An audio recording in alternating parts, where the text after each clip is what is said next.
This one we're going to start off by putting some foam in the container, and I already cut a few pieces. I like to use sheets of foam, so what we did is I cut some smaller blocks to go in the bottom, and then I'm just going to layer them right up on top of each other.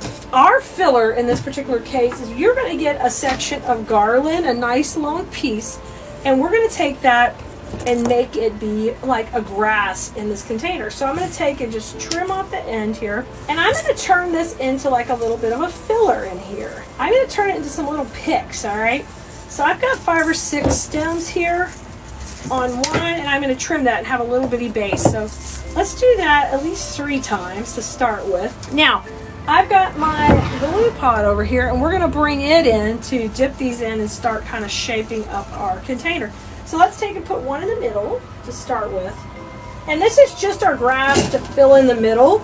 Our florals are going to come way out of here, but we're going to start with these. So there goes my first piece, and now I'm going to use a couple more. You can always use garland like this, even in Christmas time, anytime throughout the year. Anything that's whimsical works really well with this type of garland. Now, if I want something to feel very natural and beautiful and elegant, like I'm usually teaching you, this is not going to be my choice. But on whimsical, fun pieces, it's fine. I'm going to divide this one into a couple of pieces because I'm going to work my way around now. So I kind of put a tall one in the middle, and now we're just going to work filling it around so we get nice, full coverage all the way around this baby. Come on, mister. And I'm just shaping those up, giving that a twirl in the glue, and then I'm bringing it back in. We're just going to work our way around. Oh, we're already to the back already. How cute. So I went a little bit smaller on these cuts. I think it's a little more effective, but you kind of don't know that till you get your middle piece in.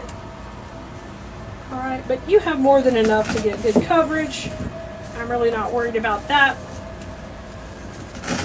And here comes our last one right in there. So the idea is we filled in the base. You can't really see the foam. It's still underneath there, but you see we've got it all nice and hidden. And he's got the greatest hair ever now. Isn't he? Oh, but we are not done. His hair is going to next level. Are you ready? Okay, let's have some fun. So we're going to start off with our eyeballs, and they're going to go in next. Now, I want one of the eyeballs to be kind of right in the center, being like the tallest part, and I don't want it to be too tall, so I'll kind of measure out. Remember, my foam is right about here, so I want that to kind of be a center point on our design. So we'll put this set of eyeballs first, kind of facing front. I love that. Oh, perfect. And now I'm going to hold these eyeballs for a second, and we're going to come in with our curly picks.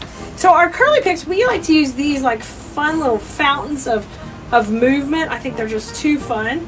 So we have 3 of these, and you're going to use these just like you would like a little carousel. We're going to go around in thirds. I'm going to put a little blue in that. This one's going to go out to the right here. Oh my gosh, so cute. Kind of moving forward. And you can take these curls and have fun with them. Now I'll put one on the left, and I like to manipulate the curls and give them some movement, a little bit forward, a little bit back, a little up. It just gives you so much more movement. And we're already giving him the epic hairdo of a lifetime. Look at him. I mean, he's so cute. Let's go on the left. All right, and a little bit forward because we're going to put one of the curly cues in the back. So this one we're going to have it come a little bit more forward. Yep. And this can come out. Oops, not quite that crazy. Now rotate it to the back, and we're going to put our last curly cue right in the back, kind of coming this way. And that one I'm going to kind of leave straight up, like the back of his hair. All right, come here, buddy. There we go. Oh my gosh, he's so cool. Y'all, this is all a kit that you'll get everything you need to make him, and I think you could be so creative with it. Just have a great time. All right, so the next thing we're going to do, hold your eyeballs for a little bit. We're going to take these curly picks from the back. Well, they're not curly yet, but we're going to make them a little curly. And we're going to use these all around to add the fun pops of color in here. We want it to be really whimsical. So I'm going to take and cut this piece off here where you have 2 together. And then you're going to cut these where they'll be individual. And that gives you some nice pieces to put in. And do that with both stems. Oh my gosh, these are so fun. And right now I am not curling these, but you can if you want. These can be easily curled because these are just on really thick like chenille stems.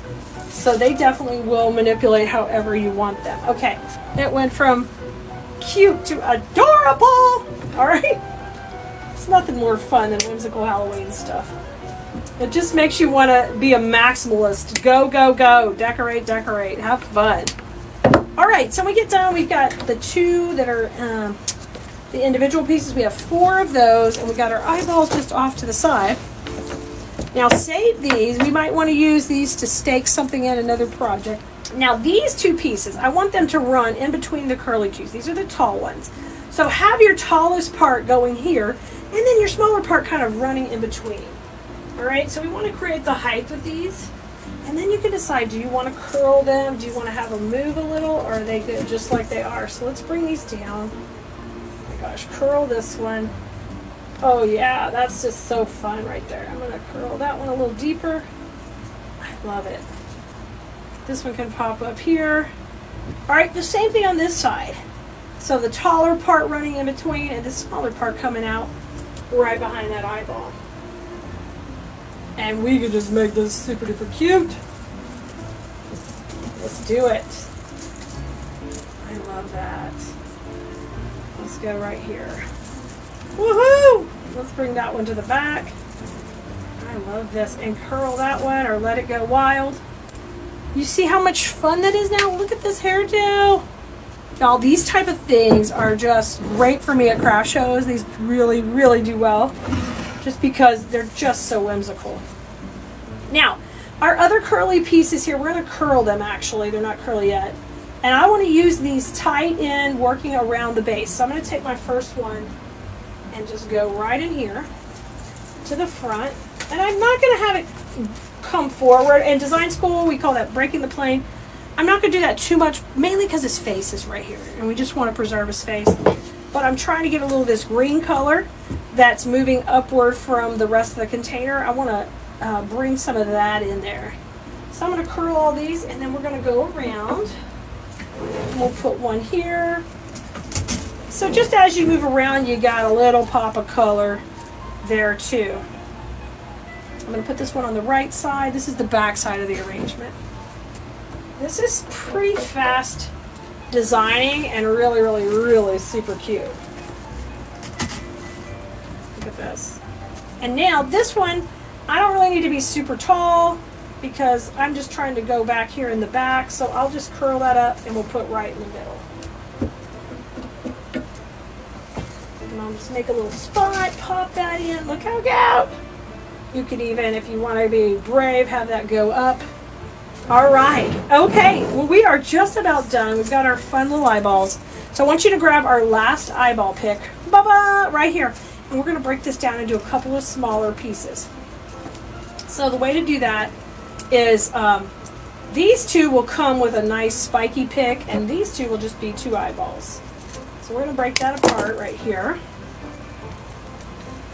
And it's so easy to make the back look adorable too by taking this and just popping these in. And I think it'll be fun to kind of have this go out to the side. Because when these eyeballs come together, he looks like the cutest little monster back here. I think things might have gone wrong in Frankenstein's hair this time. And then take these 2 little eyeballs and put them over here. And now she's not only cute on the front, but he's cute on the back. It's adorable. And you can pull these up too. That's what's fun. These can do whatever you want them to do. You know, move out and up. And even these other ones you already put in, have them kind of come forward because that makes them a little bit more whimsical. You didn't know you were going to love playing with the little eyeballs so much. Y'all, I hope this kicks off your Halloween season with a bang. And what an adorable arrangement are you going to make for your home, okay? Grab this kit here at Khalees.com. Ask for the link. We'll share it with you. I am ready to make a cute witch centerpiece with you. This one is all made on a pumpkin, and I love it because I've got this kind of a medium-sized pumpkin, but he looks totally real. You can pick these up at any craft store. We will have a complete supply list for you if you want to get all the supplies. It'll be in the description of the video. All right, we're gonna start to prep our base. And what we want to do here is I want to make this super cute and whimsical. So I like to use this hard floral foam, and I've taken a couple of small blocks, and we're just going to take and put one on the front, one on the back, and I'm going to kind of balance them. You could use one piece and cut a hole for the stem too. That would work as well.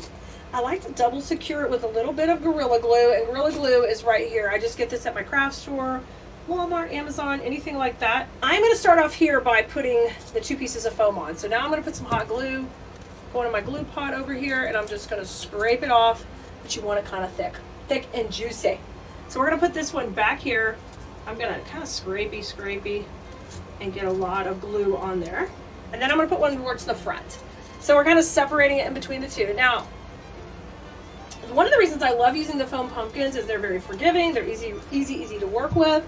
And what we can do is take some floral pins, or you can take like some toothpicks or something that's kind of spiky, and I can take and put these right through to my pumpkin. These are U-pins, okay? So I'm just gonna push them through and push them in. Y'all, pins in, glue on, extra glue on. It feels pretty stable. I'm happy with that. I've got a black garland. I love these black garlands. Of course, you can use them like a garland, like you would in your home. But I use them for filler too, and they work great because this can work as a greenery almost for Halloween because it's black and it's tinsel. It's on a nice wire. So we're going to start off by camouflaging a lot of our mechanics here with this. So I'm going to take and fluff it up. I will call that shaking hands. We're going to shake hands, get everybody going the right direction. We're going to cut this into some smaller sections. But I want this to be in smaller sections where we can start camouflaging the foam at the bottom.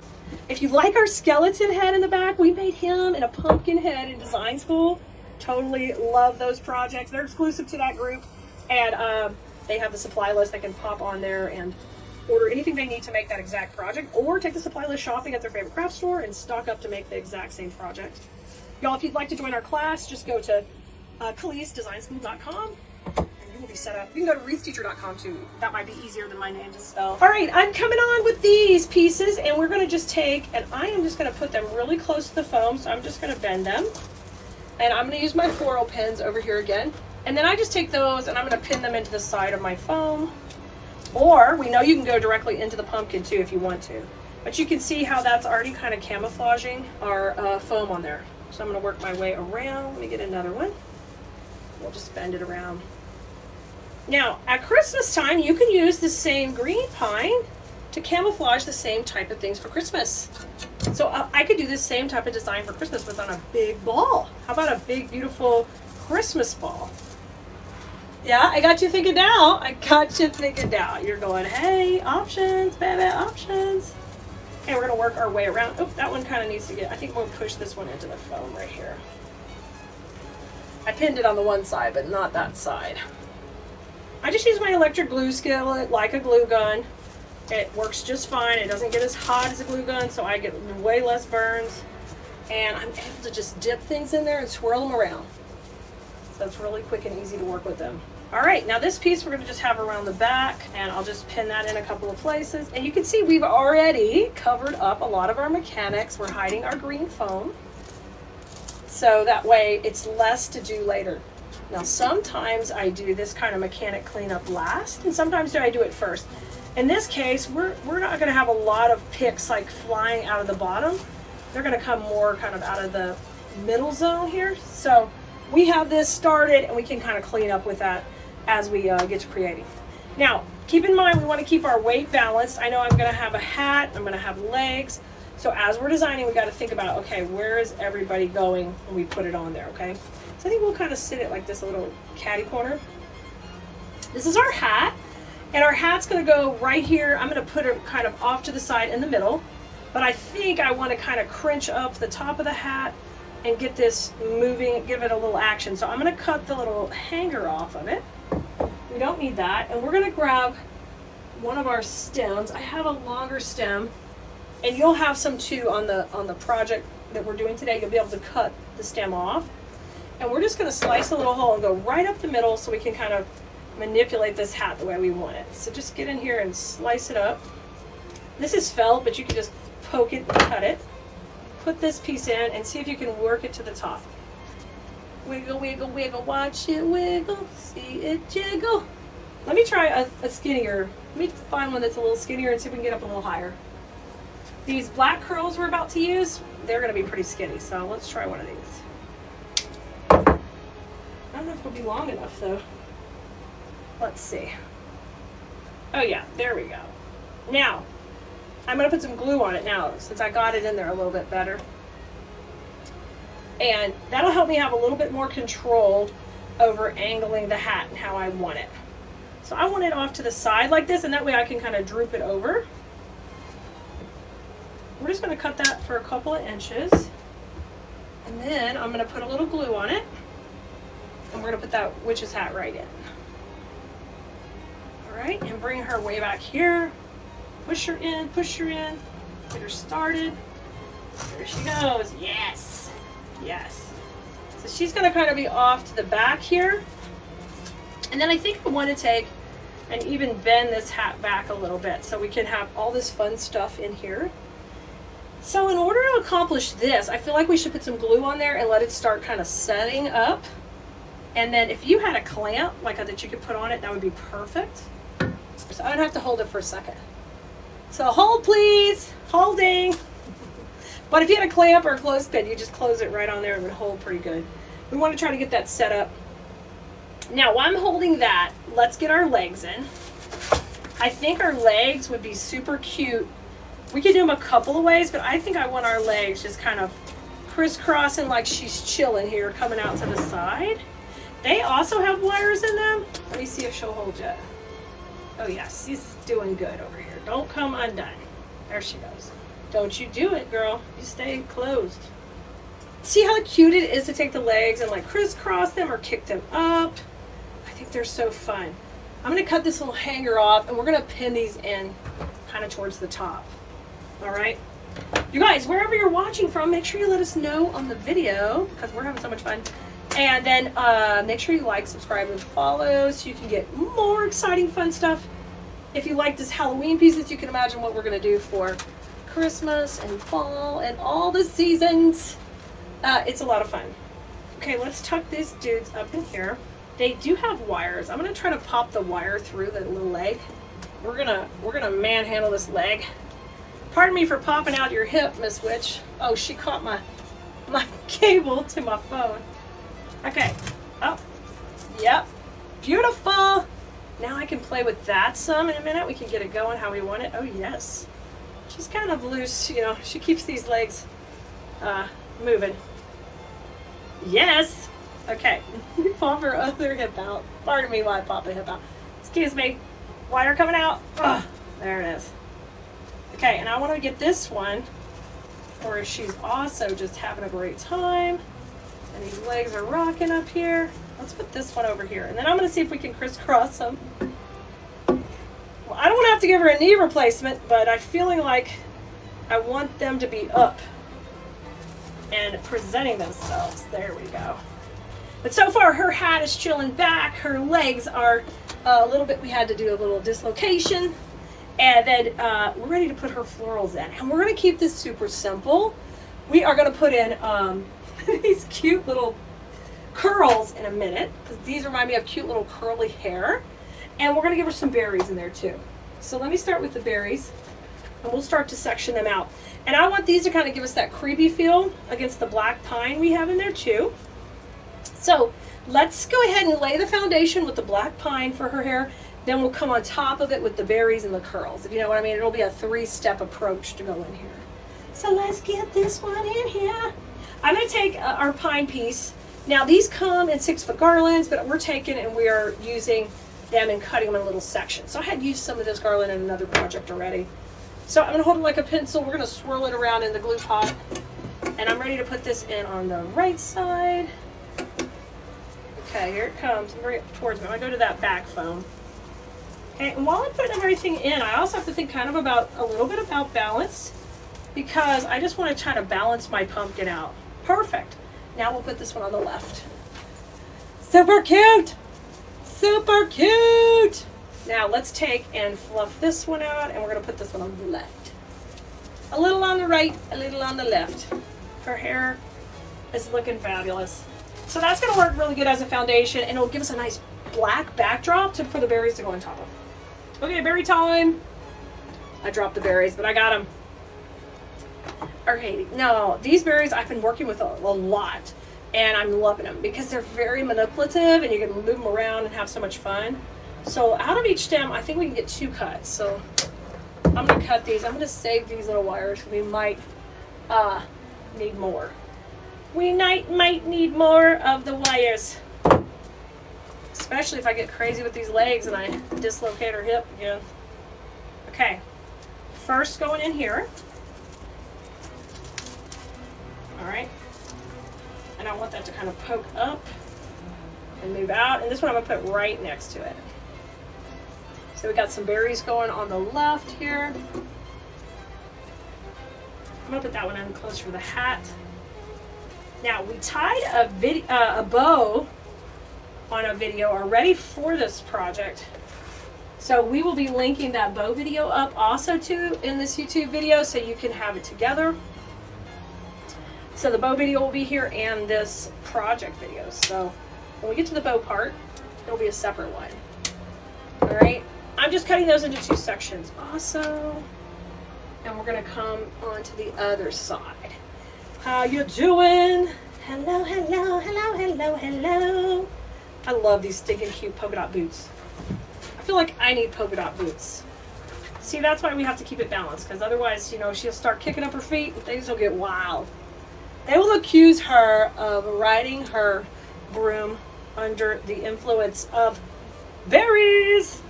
Oh my gosh. She's so cute. Let's go on the other side. We're going to do the same placement we just did on the left. We're going to do on the right. Oh my gosh, so cute. So you can notice I'm going to leave the center open. We call that the bow zone. So in a lot of our projects, we identify where the bow is going to go, and then we work on our transition points around that. So that's something I would teach in design school as well. So keep that in mind, y'all. If you're creating this for yourself, you've got to establish those zones and stay in them. All right, berries. Berry, berry, berry, berry. She's looking so cute. She's looking really good. Okay, I'm going to go ahead and give her some berries in the back too, because I want her to look cute all the way around. So let's take and cut this piece down a little bit even smaller. You can't really do it much smaller. I got one berry blowout here. No, we were doing so good, berries. That's okay, I'll remove it. I'm going to cut these into 2 smaller sections. So these are going to be like her back of her hair. They don't need to be quite so dramatic. I'll cut these down. I'm just using my little cutters. And we'll put these around the back. That way she'll be cute in the back too. And let's spin this around and kind of give her just a little touch on the back side. Okay, watch your boots, girl. These boots were made for flying. Okay, now we got our hat. I'm going to put a little berries in the back here. We don't need a whole lot, just a little bit to make it cute. That's where we had our little bit of our hanger up there. So this stem's going to go in right here. Push that in. Perfect.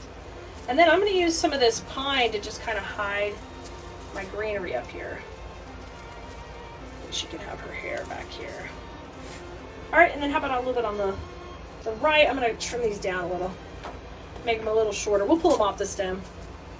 Blue merinos. Are you going to do some cute stuff for yourself for Halloween? Or are you all about just selling it? Let me know in the comments here.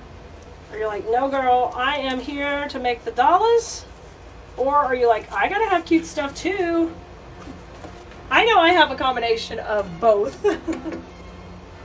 So I tell you what, I'm gonna put these in individually, but then we're gonna come and also do the, I'm gonna take this one out and we're gonna cut it a little shorter because it's a little bit longer than I think I want it. So let me pull it out. If you just take your time and gently pull it out, you won't rip a big hole of the foam. So when you do tear them, you got to clean up those edges because they won't go in neat to your piece. You got to make them neat and clean. Okay, now let's take and fix around her little hat here.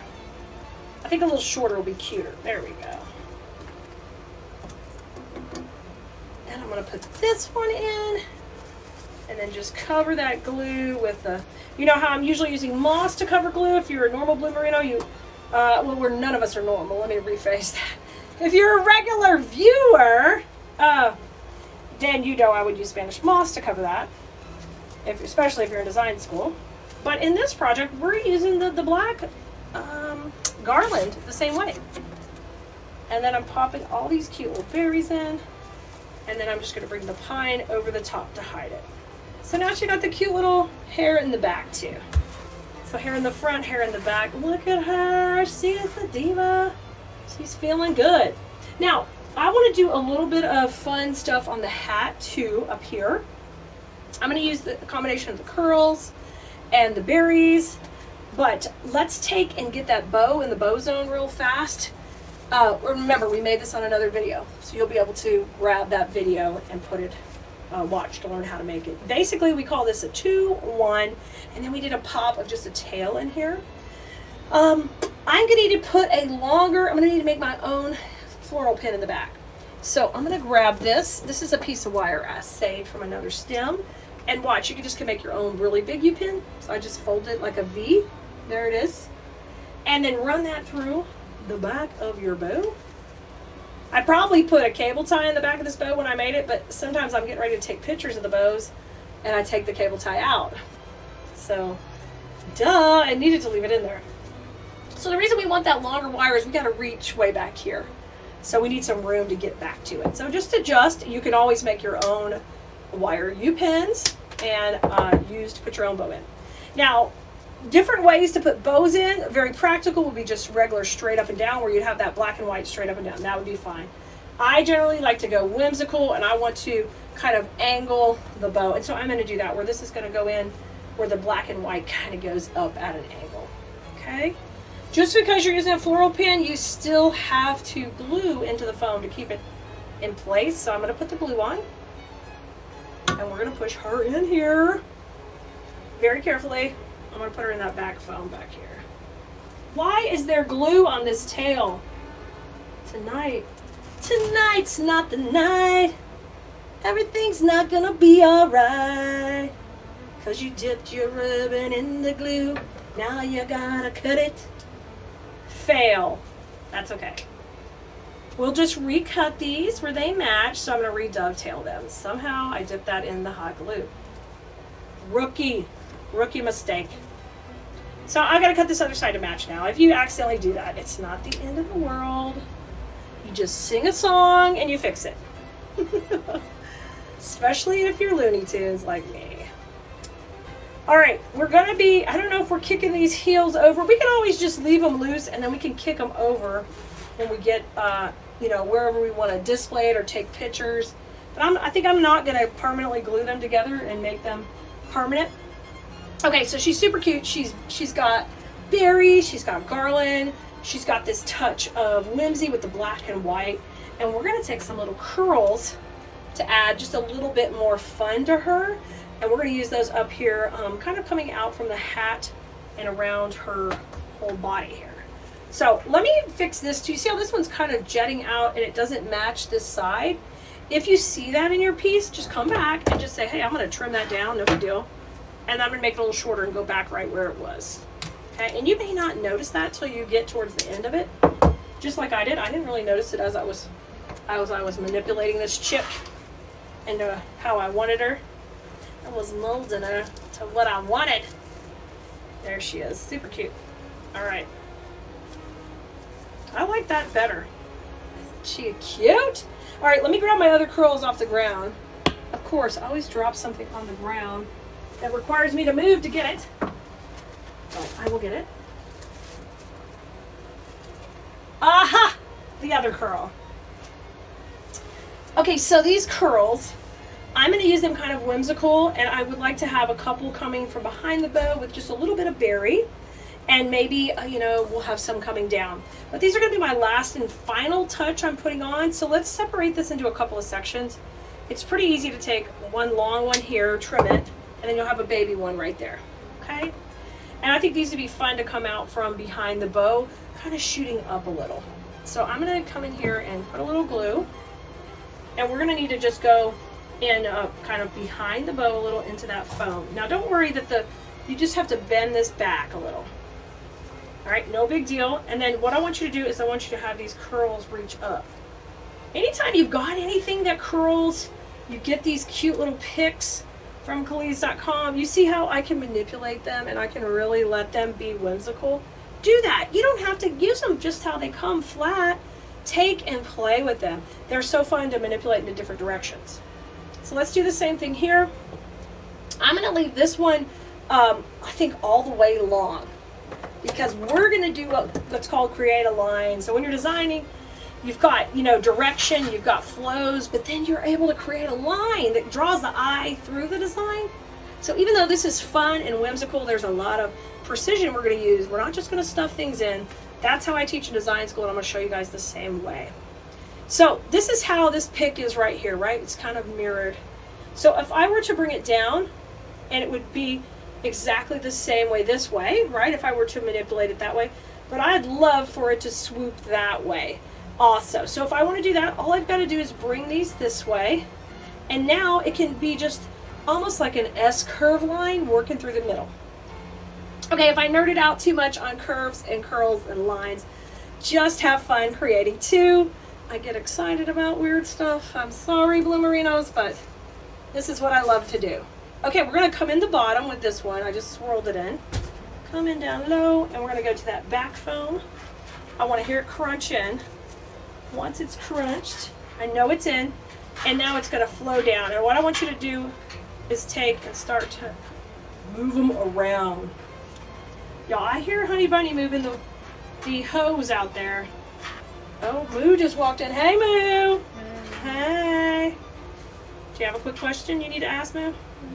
I can wait. Okay. It's fine. So we're making a cute witch.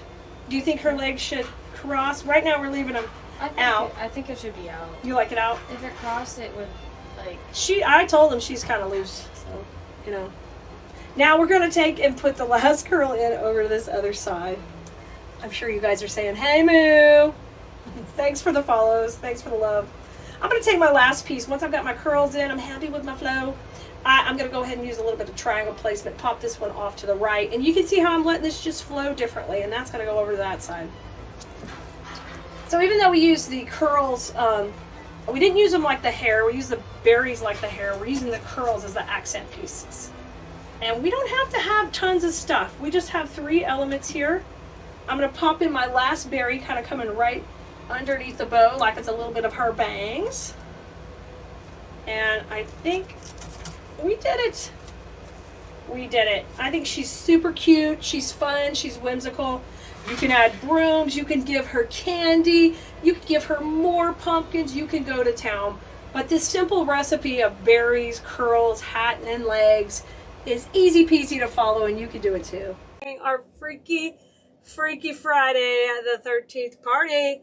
And so that means we're playing with Halloween. We know it's early. We know it's really very early, but hey, isn't that fun? Isn't this what it's supposed to be about when you're playing with flowers and all this fun decor to make just beautiful arrangements?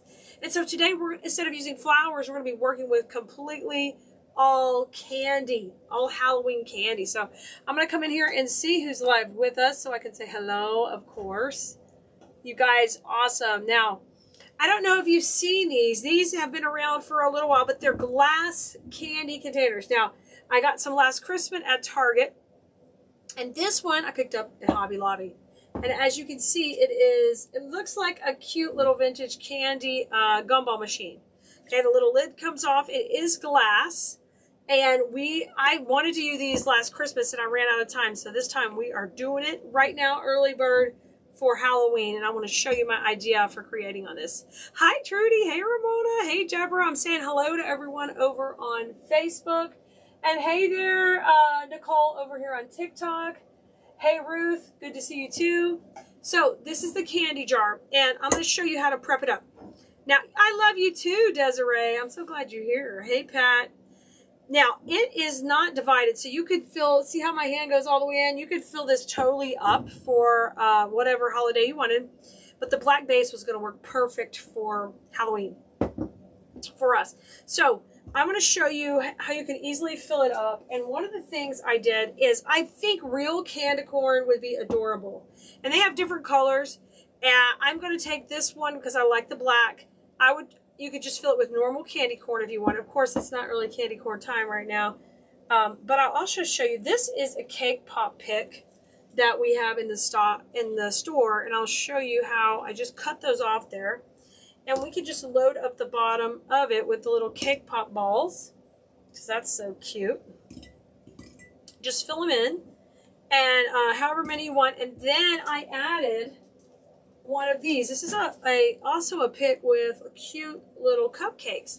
And then I popped that cupcake in the center, and just let them be loose in there so they can wiggle around. And what we're going to do is a little trick. I am going to take this and flip it over, and that's going to give us a top. Now, if you're just going to make this for yourself, I would maybe not glue it on. I would just let it sit. But if you're going to make these and sell, take them to your craft shows, then you're going to use that Gorilla Glue, and you're going to glue that on there, okay? I know, I'm spoiling you. Hey, Bonnie. I know, and we're playing with the next season, which is always kind of fun and exciting. So, craft shows, put fake candy, not real candy, load it up. Put your Gorilla Glue on, seal it up, and go ahead and clean that glass inside before you do any of this, okay? So, oh my gosh, Trudy, fantastic. The arrangement we shared for you has sold. I love it. So that's an example right there. I'm going to make mine because these are for me. I'm going to make a couple for myself, for my house. But I'm going to make mine where it can be taken off because I think it'd be nice to be able to store the arrangement part in one part and the glass part in another, okay? So let me show you how to go ahead and get the top prepped, and we'll just put this aside for a little bit, and I'll show you it when it's all together. So the top of the candy jar, I pulled off the little gasket part. This will come right off, okay? So just pull that off. Got a cute little lid there. And grab a little block of floral foam. This is a piece I cut off the larger piece. So to show you guys, this starts off as a giant sheet, and I just worked my way down. I have a little piece like this. Now, the easiest way to know how big to cut this is, we don't need foam out to cover this whole thing. I love how that black edge shows on the top. That looks really pretty.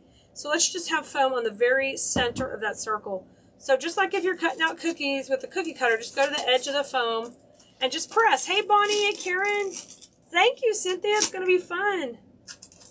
See, and I press it. Now I have a circle, so now I can cut just right around that. And I usually won't cut it circular. I'll just cut it square because we don't have to be that fancy. So I already did that, and I got my little block here all cut. And this is what we're going to go ahead and secure onto the top of the lid.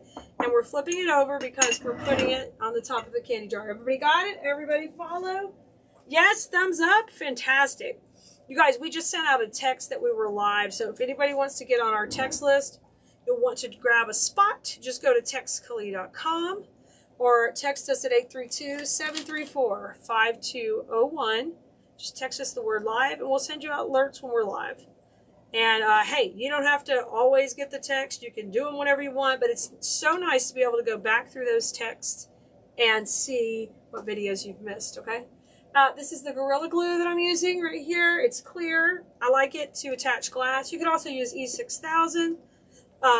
Yes, I know it's Friday the 13th, so we're totally into all the freaky Halloween fun stuff today. It hasn't been that freaky. I like cute Halloween. How about you guys? Tell me in the comments if you do. Hey, Sharon. Hey, Deborah. I put some hot glue on, and I'm going to just wiggle that into place. And that started. And remember, if I'm selling this, I'm going to glue that on because that's the first thing that will get broken at your craft show. We don't want that. Okay. Now, because this particular base, we want to use a cute little ribbon around it. Hi, Joanne. Good to see you. Hi, CT. Hey, Pamela. Yay. Thanks for coming and hanging out again. We're on a Friday the 13th marathon today. So I'm going to take a little bit of orange ribbon, and the reason I'm using this, I normally would use moss, but this orange ribbon is going to work so good to hide that from the outside, pop the orange from the design. You sold a wreath today. Nice, Sue. Good job, Susan. Fantastic. Renee's loving it. CT, I know you love Halloween. You couldn't stay away. You figured, hey, Friday the 13th, something's going down somewhere, right? We got to, you know, We got to get it on. So I'm going to hold some pressure here, and we're just going to take and glue this in place. It's kind of thicker ribbon to pin through, so I'm just going to put a little glue on it. So this is just functioning as a cover-up for that foam, okay? And you can just use a little bitty piece, okay? Hello, Vicky. Hi, Roxanne. I know. I got some Mike Myers music earlier for our post I did on TikTok, guys, if you didn't see it. That was Mike Myers in it, like that really fast Halloween music. Okay, we're ready to start our design. Base is ready. Looks cute from the side. Here's how it looks. Looks how cute. Now, remember, full of candy corn. Freaking adorable. Hey, Mrs. Grace. Good to see you. Hi, Sue. Hey, Sylvia. So this is a fun pick. It's got balls, black and white, and a beautiful, perfect color for the candy corn and marshmallows. So I'm going to take this and we're going to break this down small because we need to use this all around the base, okay? Hi, Tracy. Thanks for being here every day. I'm sure we're going to have to give away some sweet treats today. You guys are coming in hard. Coming in hot on Friday. Oh, I know. I get it. I get it. Hey, it's the weekend starting, CT. It's going to get better. It's going to get better. Now, I'm going to take each of these and also break them in half. So, you guys, if you've never tried this before, when you get bigger picks, just separate them out, divide them into smaller sections. We're going to start to create a beautiful cascade of candy around this design.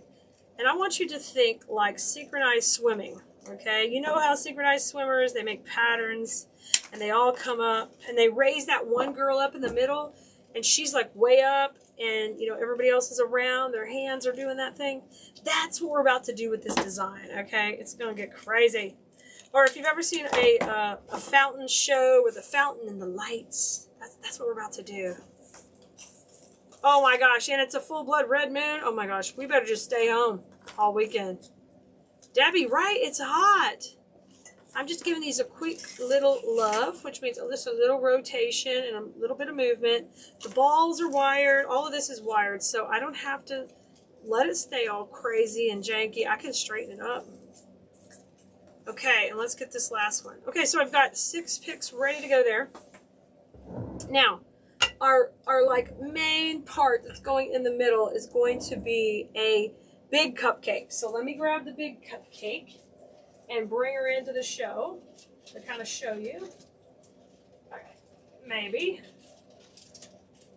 Okay, here she comes. And here's a big cupcake. So it's a larger version of the other one.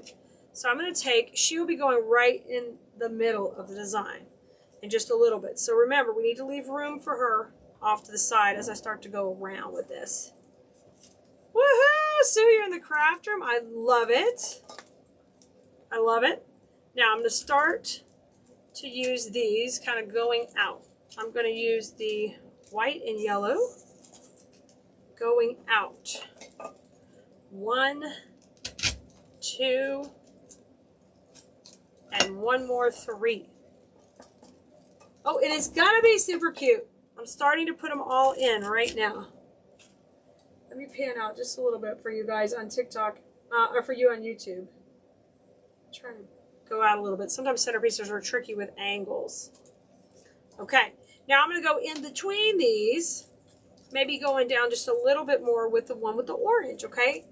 So we just separated that into 2 pieces and we're going around. I can rotate it because I haven't glued that top on. Let's do it. Right? Have some wine and enjoy the craft time. This is more fun. Even though you have orders for wreaths, right? Okay. Isn't that precious? Now, we can move these up or down depending what goes around them in the end. But this is what we've got so far on top of our base. Here's what it's looking like. Okay? You guys can see what's going on. Okay, now I'm going to move my viewers on TikTok just a little bit. You guys see a little bit better. There y'all go. Okay, everybody good there? Now remember, our cute little cupcake is going in the middle at the end. If I put her in now, it's going to be hard for you to see what I'm doing. Next step, bring in our precious little curls. These little guys right here. And let's cut this stray down also. Right here. And I'm going to use these in between each one of those. And I've got a little plan for the one of these curls. Also, a little bit of a fun little bonus. Right? Does anyone have big plans this weekend? I hope you're having some time to have some fun with flowers or make something cute. Anybody crafting? All right, let me come here and cut that off. All right, now, in between each one of these, I'm going to put one of these black curly curls, okay? And remember that, like I said, the synchronized swimmers, that's what we got going on right now. These are like legs shooting up. Don't you love these visual things I give y'all to visualize these designs? Synchronized swimming little legs popping up. Oh, it's hilarious. Oh my gosh, good. April's going to be crafting. I love it. Fantastic. Push these in. So these are all kind of going up high, and I'm creating this little zone, right? I'm creating this little zone where that cupcake's going to go in a little bit, okay? Francine, you cannot resist the curls. They're the best. Okay, and the next thing is I'm going to go ahead and get the front of my design settled up. So think about this. This is the front. Choose where you want it to be, okay? And we're going to add, I'm going to have this part, I think, right here. You could build this before you glue it. You could. I'm going to put a little bow and a cupcake in there. So these are the smaller cupcakes. This is a new pick. But if you do want to get some of these, you just need one because I put one inside the jar here. And then I'm going to put one on the top. Okay, yay. Crafty brunch with mimosas. How fun is that? Sue's working on 9 orders. Sue, you are working all weekend. Hi, Joanne. Okay, and just cut this off, and I'm just going to make that little pick straight. And we're going to pop that in next to a little bow in the front. I'm not going to make a real big bow, but just a small one. So if this is my front of my jar, I'm just going to put this cupcake into the side, okay? Just press her into the foam right there. So this is the front. You see how cute? Yes! Oh my God, so cute! Now, we're going to add the bow right next to it. Okay, so that's our next step. I'm just going to put this off to the side while I grab my ribbon for my bow. I'm just using a solid orange stripe. It's just so easy to work with. And we can dovetail the tail. I would go for like about a 6-inch tail would do it. It would hang down about that far, maybe 8-inch. Hi, Wendy. Great to see you. I'm glad you're here. Pleat that up and give it a twist. And you just need 2 simple loops, okay? 1 loop here, pleat it, twist it, and 1 on this side. Okay? And then just bring that tail to the front. Isn't this precious? I love these little fun projects, and I hate to rush Halloween on y'all, but you know, it's Friday the 13th. How could I resist? How could I resist? Okay, let's bring this in and get a cable tie on it. Right in the center. Don't get it too tight because I need to add a floral pin because we are going to be pinning it in right next to our cupcake. Let me dovetail this tail.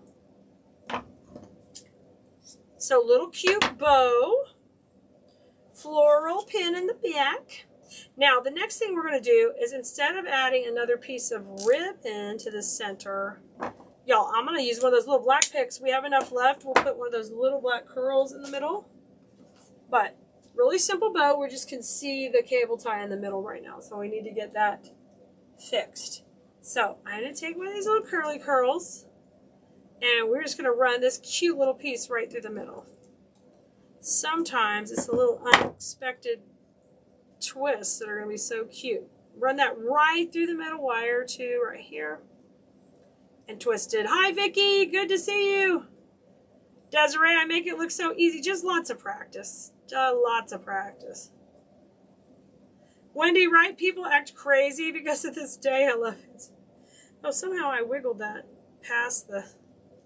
I gotta redo it. I twisted it too much.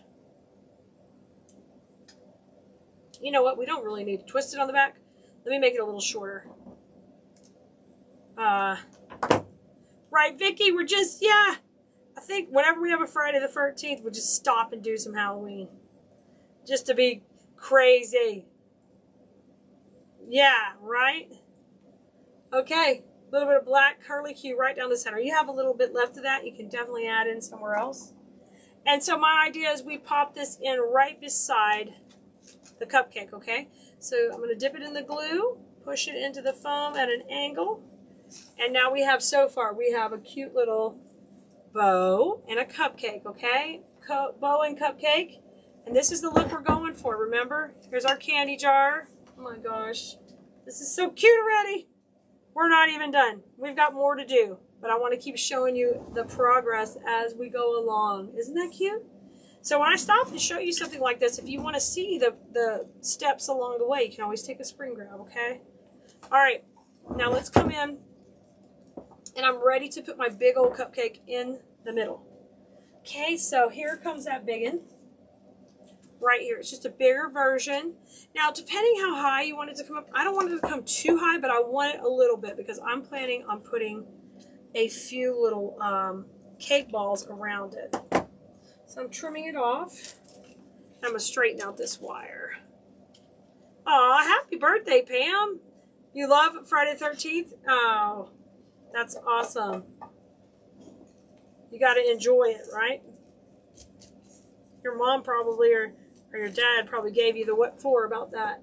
Oh, gosh, it's cute. Oh, it's precious. Okay, next step. So you're seeing it from the side right now, okay? Of course, this is going to go on top of our candy jar when we're all done. Now, we used one pick of cake balls to put in the center, okay, of the jar. Then we put the candy corn cupcake. And when we'll eventually put the top on, all that'll be sealed in. But this is the cake balls that we cut off earlier. And now I'm going to use these tied around the base. So take and cut them just to, you don't need a lot of, oh, I just pulled that out there. Just maybe like a couple of inches. You don't want to cut them too little. Hi, Tony. Great to see you over here on Facebook. I'm so glad you're here. I just yanked that one out, so I'm going to glue it back in. All right, there's one of the black ones. I'm going to take a little orange one. You do want to straighten out these stems a little bit to be able to put them in. Now the idea is I'm going to fill in just ever so slightly around the base. Here comes yellow. Okay, I'm just popping it in. So it looks like these great balls of candy just popped all around a big cupcake. Rotate it to the back. We're going to do a little in the back because you're going to be able to see all the way around this one. So let's put a few more. I'm having so much fun doing this. Thank you for being here. Yes, if you could give us some hearts. If you're watching on TikTok, if you could just tap the screen a few times, that'd be great. Give us a bunch of hearts. I mean, 1,000 times would be great too. And spread the love, of course, if you're on Facebook. And, of course, anytime you share our video, it really helps us out, no matter where you're watching. YouTube, when you do a share or you just copy the link and share it, that's fantastic. It'll help us get more reach, and it can continue to help us grow, which will be able to provide continuous content for you guys if you like what I make. Isn't it so cute, Pamela? So I'm just going around, so we're like making it super full down there. This is another big black one. This was from the first cake pop I cut up. So I'm popping it all around. Okay, so that served two purposes. Now I've got this fun candy party going on. This is all sitting on the jar lid, okay? So remember, if you wanted to fill this with regular candy, you could. And then here's my jar lid on top. Okay, oh my gosh, so stinking cute. This turned out great. Now I'm not quite done. I'm going to add a little bit more of the other candy corn just for some more things flying out of this dude. Oh my gosh. So the gumball machine is from Hobby Lobby, and last fall I also saw them at Target. They're the type of thing they get and they are gone like that. So if you see some, grab a few. I'm going to do another version of this for Christmas later, but this is our Halloween version. And of course, I figured Friday the 13th is the perfect day to do it on. Okay, I am cutting up the cute little candy corn. Remember, all these Halloween picks we do have in stock right now. I cannot guarantee you how long we will have any of that stuff in stock. So make sure you grab it before you wait too long, especially if you're trying to get ready for craft shows later in early fall. Okay, I'm just going to cut some of these up still into smaller sections so we can take and put these in. And I am going to place these in and around kind of my little black stems and have them popping. Oh my gosh, how cute is this? So we can have these kind of spiking out of there too. Thank you, Kim. You're amazing. Oh, that's okay, Tony. That's why I'm doing it now. I was surprised to see them in the middle of the summer, or the beginning of the summer here. So I was like, let's do it. Let's do it, guys. Grab them. I especially love the black color. Okay, and let's come around and add a couple more. Hi, Kim. I'm so glad you're here joining us on Facebook tonight. We're having fun. Isn't that precious? Okay. So, I think I'm going to add just a little bit more. I'm going to make a set of these to go either on my mantle or my mom's mantle, or maybe just little kitchen accent pieces for the kitchen. And they do have other little gumball machines too. I grabbed the blacks so quickly, but we might have some where we could do like a summer theme with them. I definitely will play some more with them. I bet these will be great sellers. Okay, you can see how I've loaded that up. Oh my gosh, it's so cute. Just loaded with fun candy. And then remember, if I want to, I can use the Gorilla Glue or E6000. I can glue that lid right to the top. And that's what it looks like. I'm just showing you from the side. This is what the arrangement will look like when it's put together. And I'm recommending if you're making it just for yourself, maybe just keep them separate, because this would be so cute filled with whatever candy. And get ready, take a note of this, it's going to blow your mind. You could buy, you could come up with another way to make other little arrangements to set on the top where you could change this out. Here we use the lid, but you could do, you know, it would be awesome. Khalees here with you. I am ready to rock and roll a fun candy corn arrangement. So certainly come in and say hello, and let's hang out together and make something beautiful. Welcome, anybody new or just seeing this on the replay later. Just give us a half chat replay in the comments, because I totally want to know you were here. I'm trying to look for you guys. Yay! I see you now. I can see comments. I think everything's working. That's so exciting when everything seems to be working right. Y'all, tonight we're going to be making a candy corn arrangement to coordinate with some other pieces that I already made. And I realized I need some pieces for the tables. And I sometimes forget about making as many centerpieces. And man, they sell for us really well. So I want to make sure I am filling out and making some too, and not forgetting about them.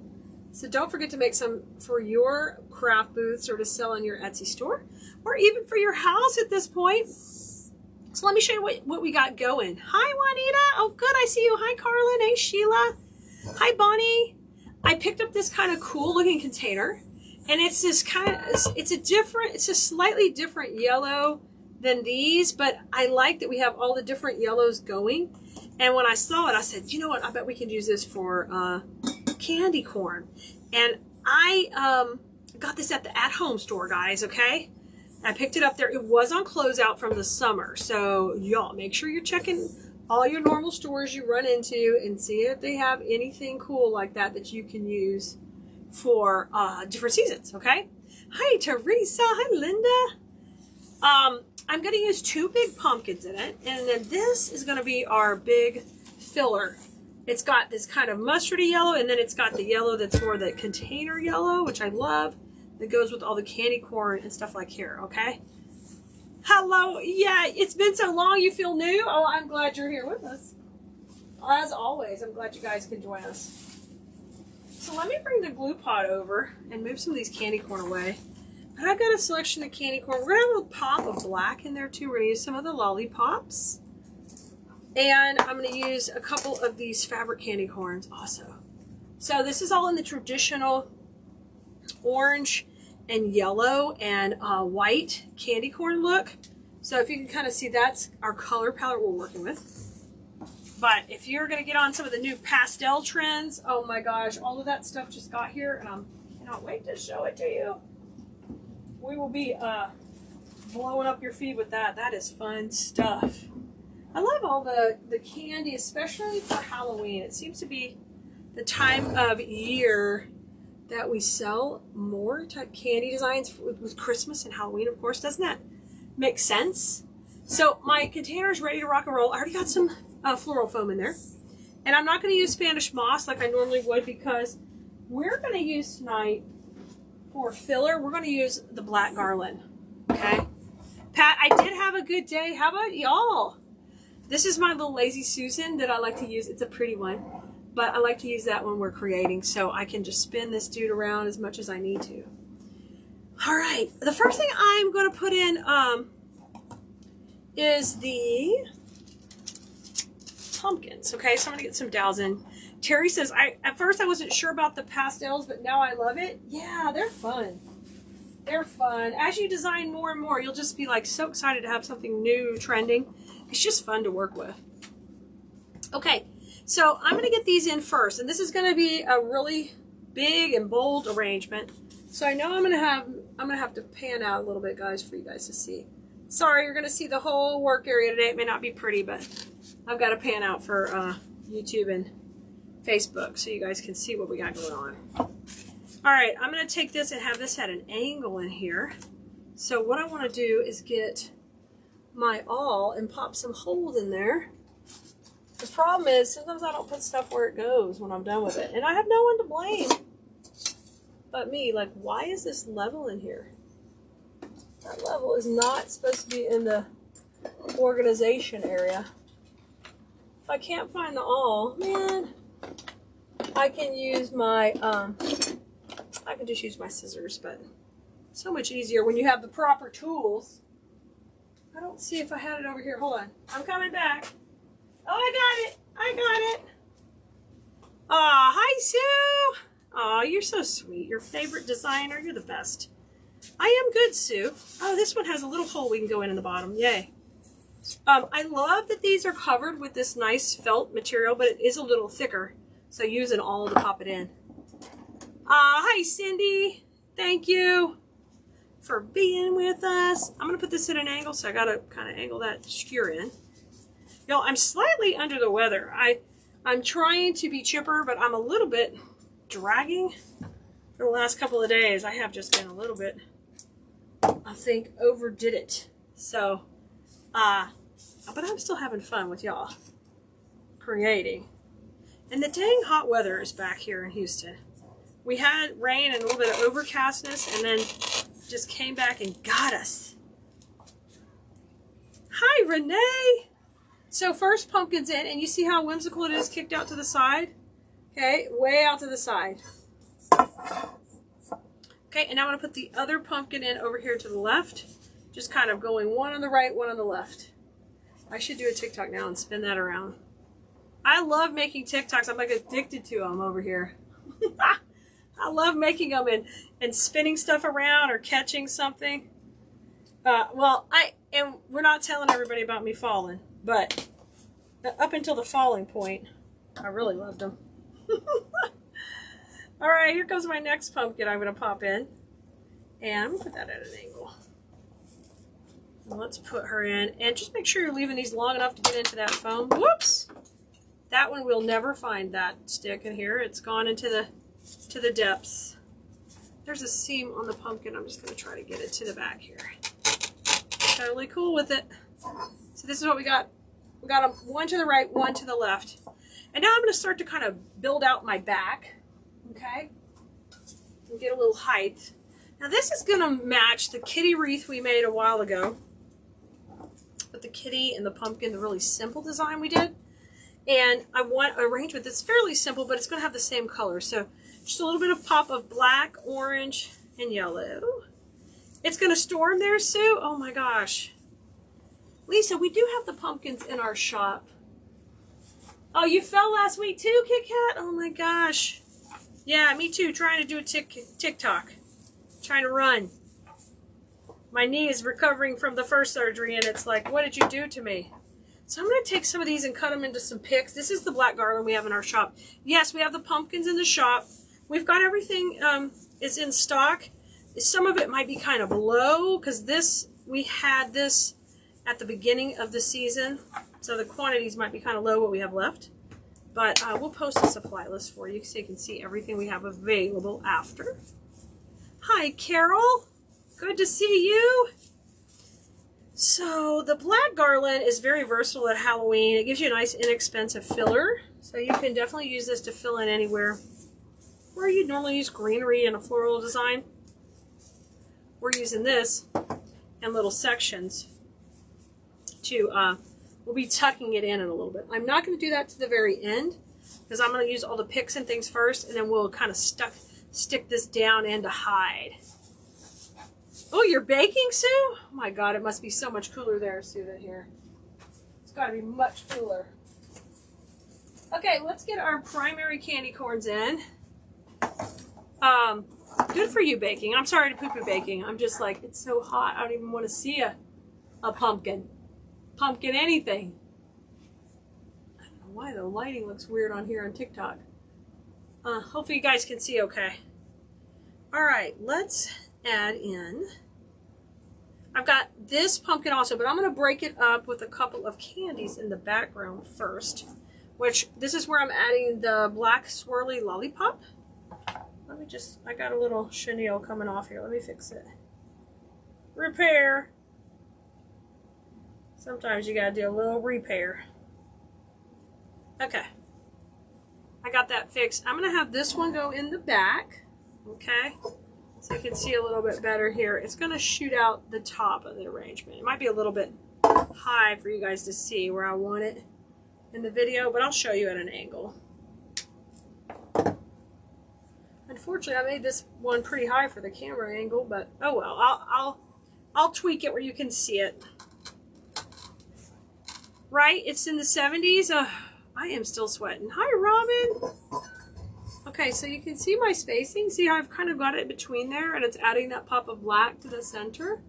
And I'm going to take and we're going to add some of those picks around it in a minute. Y'all, I got to move my camera up for these poor folks on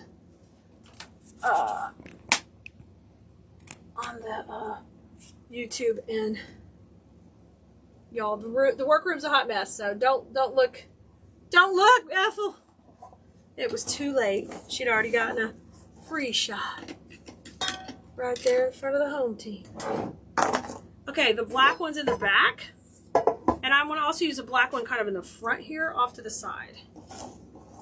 You're struggling getting in the mood for, especially when it's so hot. I know, Terry, it got a little bit cooler and we like got so excited. You can see it good on Clara? Okay, good, Clara. Hi, Clara. Good to see you, chica. I'm glad to say hi. Clara's our fashion diva up in San Antonio. All right, I shortened up this one a little. We're gonna put it in the front. So I've got a little bit of that black color in the front and the back. We're going to kind of go off to the side and just pop it in, okay? Look how cute already. Look how cute you are. And then let's spin it around just for fun. That's how I feel today. Whoop, whoop, whoop. All right. Now,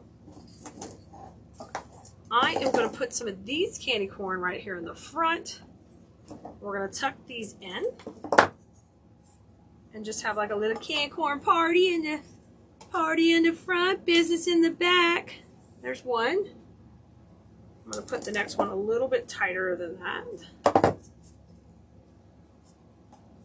I love when we design with big elements like this because it fills up quickly and you get this really fun, whimsical look.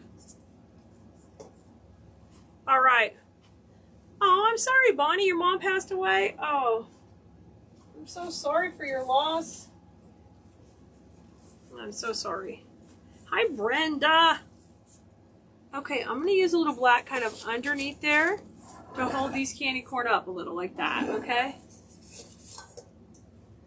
You went to Walmart? Yeah, girl. It was like I died in there. I took, Kaya had volleyball this morning. We went to all kind of volleyball stuff and watched her friends play. And then it was just back to sweltering misery.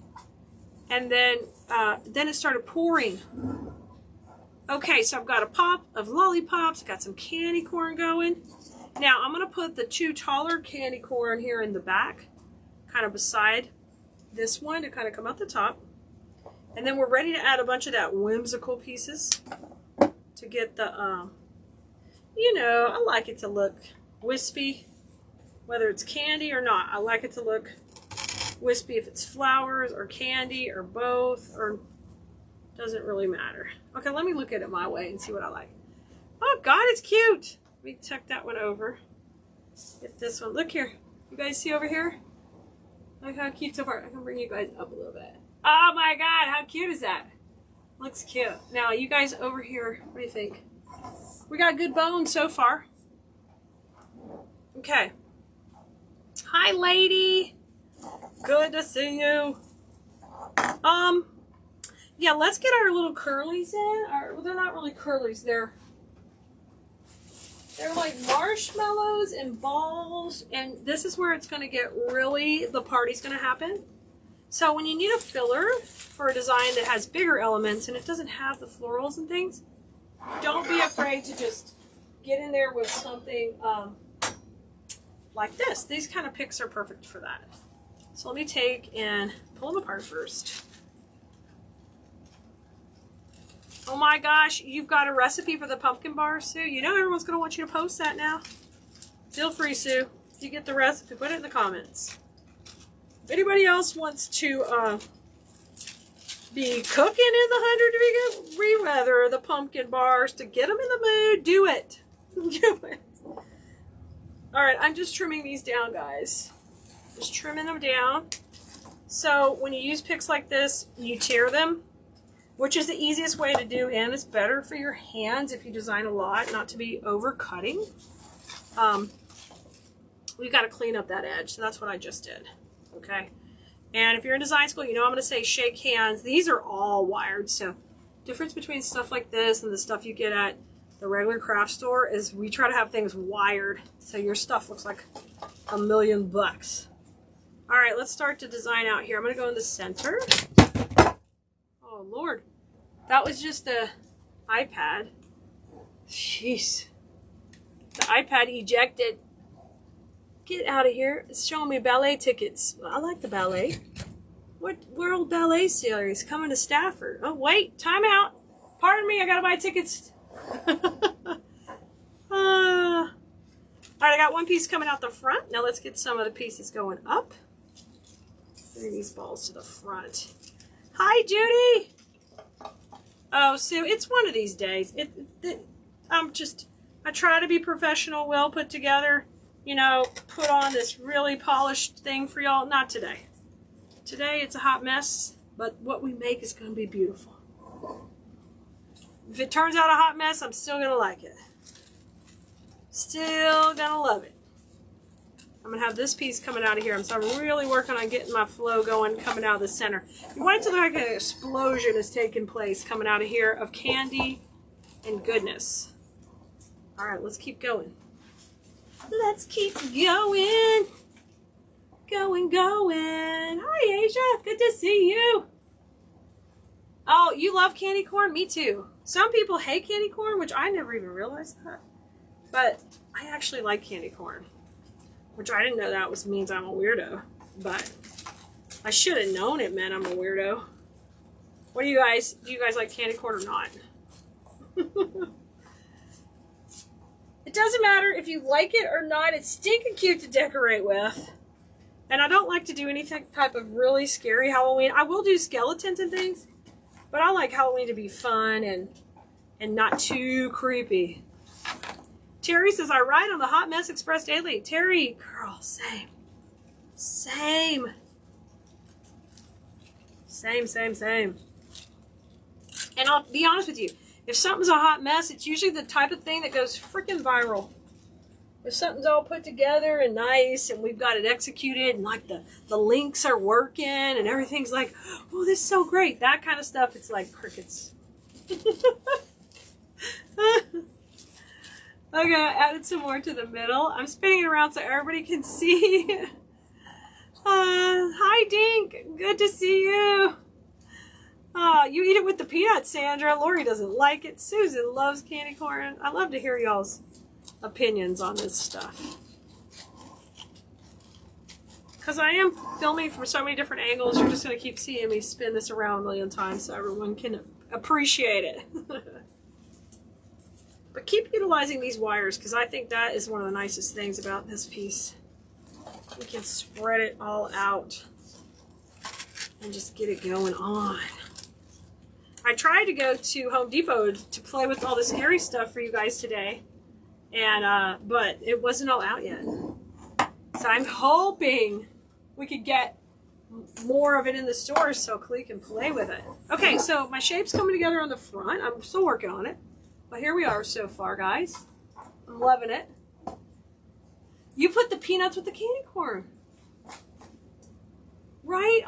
Yeah, I never heard of this. I never heard of peanuts with the candy corn. Hi, Carolyn. Right? Candy corn colors are awesome. Aren't they pretty? They're just so fun to put together. They really work on a door or two because they pop. They're great for the season. And they're just fun.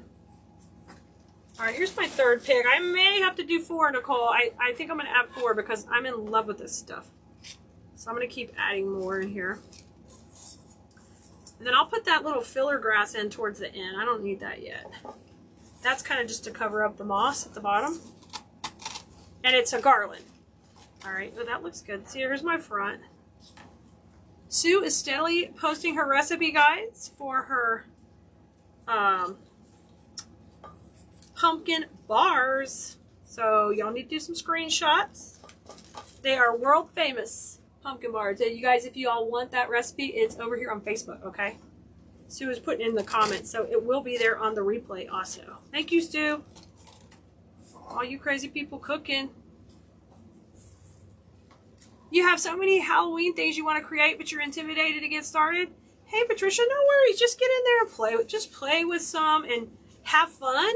You know, just play with a couple. You don't have to overthink it. Just get in there and play with it. Oh my God, this is getting a great shape going. Look at this killer fun shape. Ooh. Mama, mama, mama. Yes. Yes. It tastes like a payday when you add peanuts to it. Y'all are blowing my freaking mind about the candy corn situation.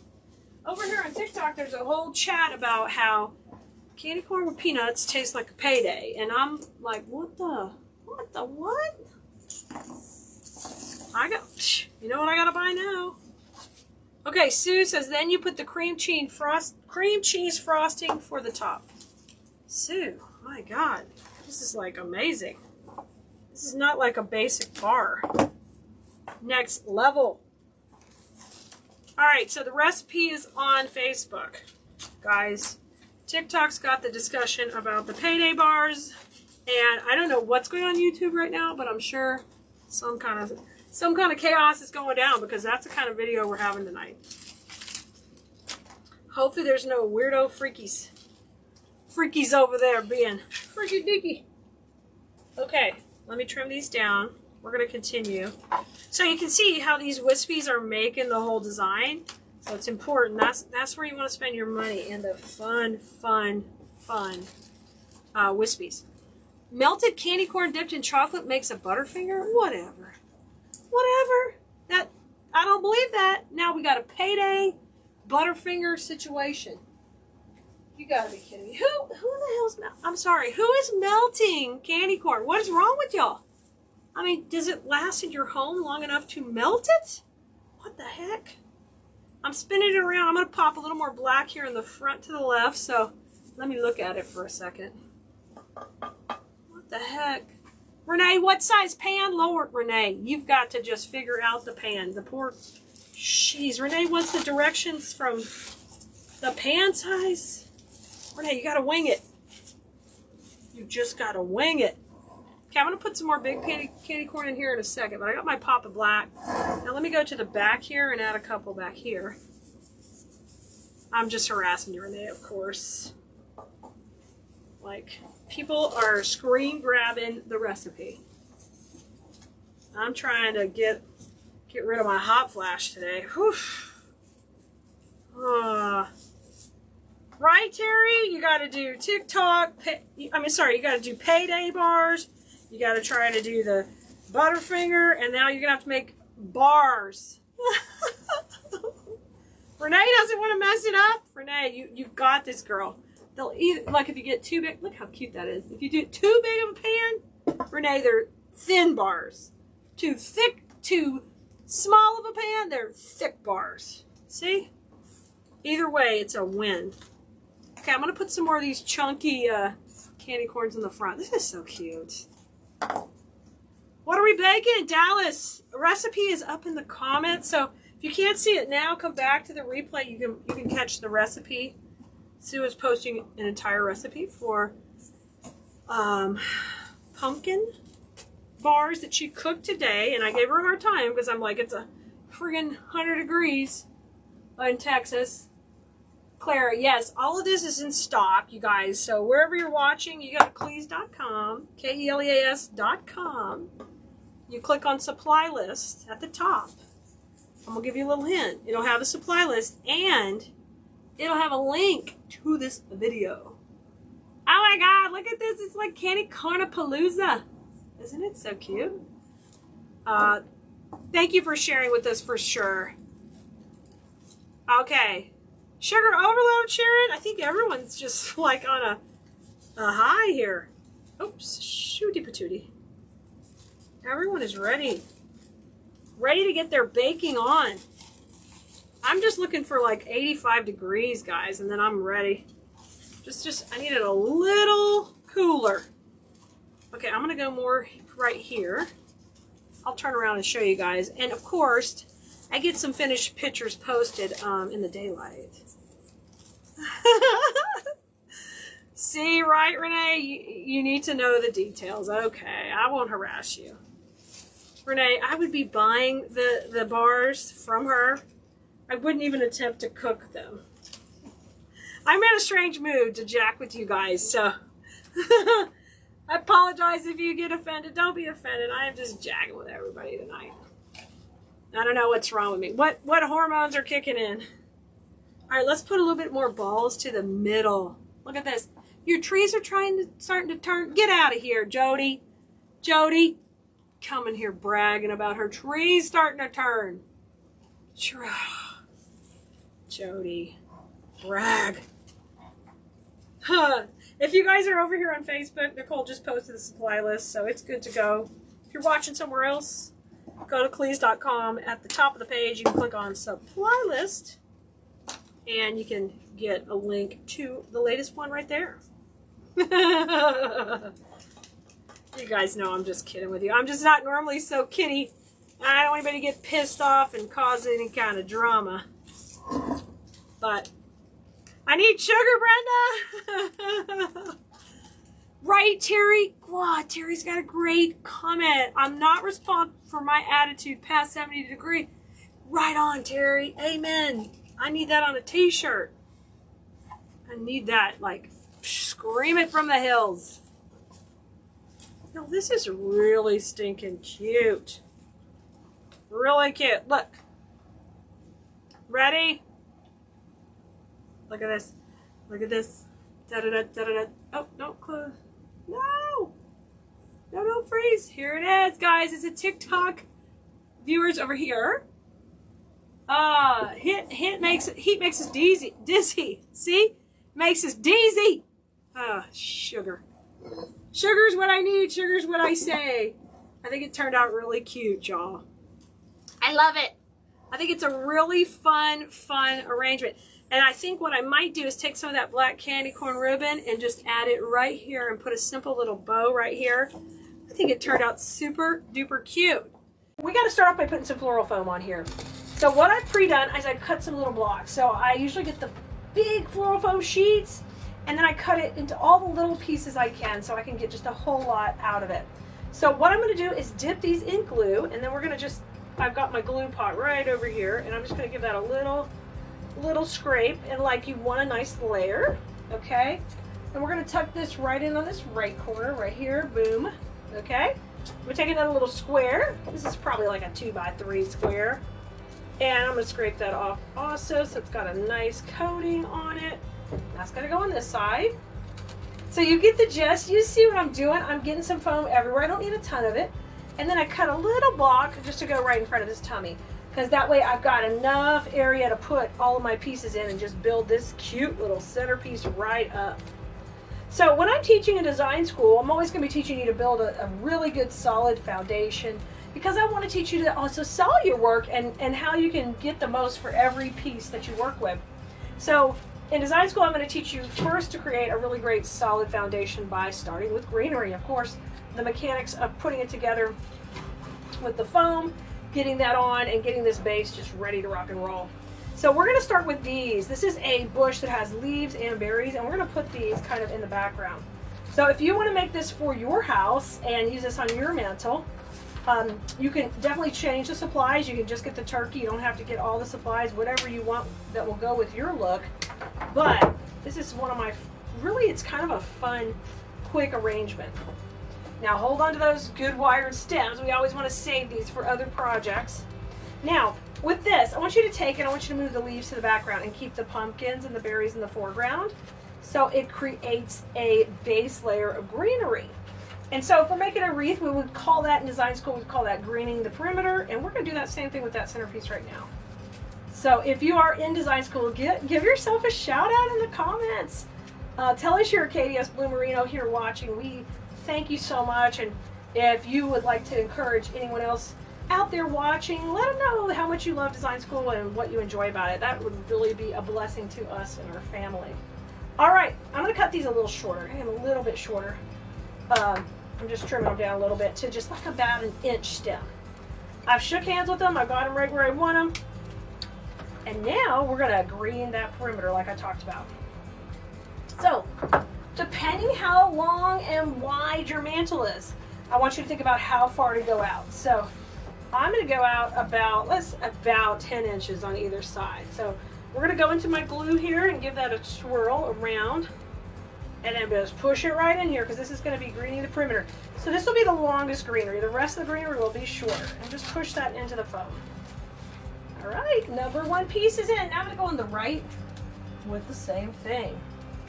It's a pretty symmetrical design. What you do on the right, you'll also do on the left. So you're going to see me doing that right now. Let me move my moss over just a little bit. And now go in right here. Oh my gosh, this is going to be so big and beautiful.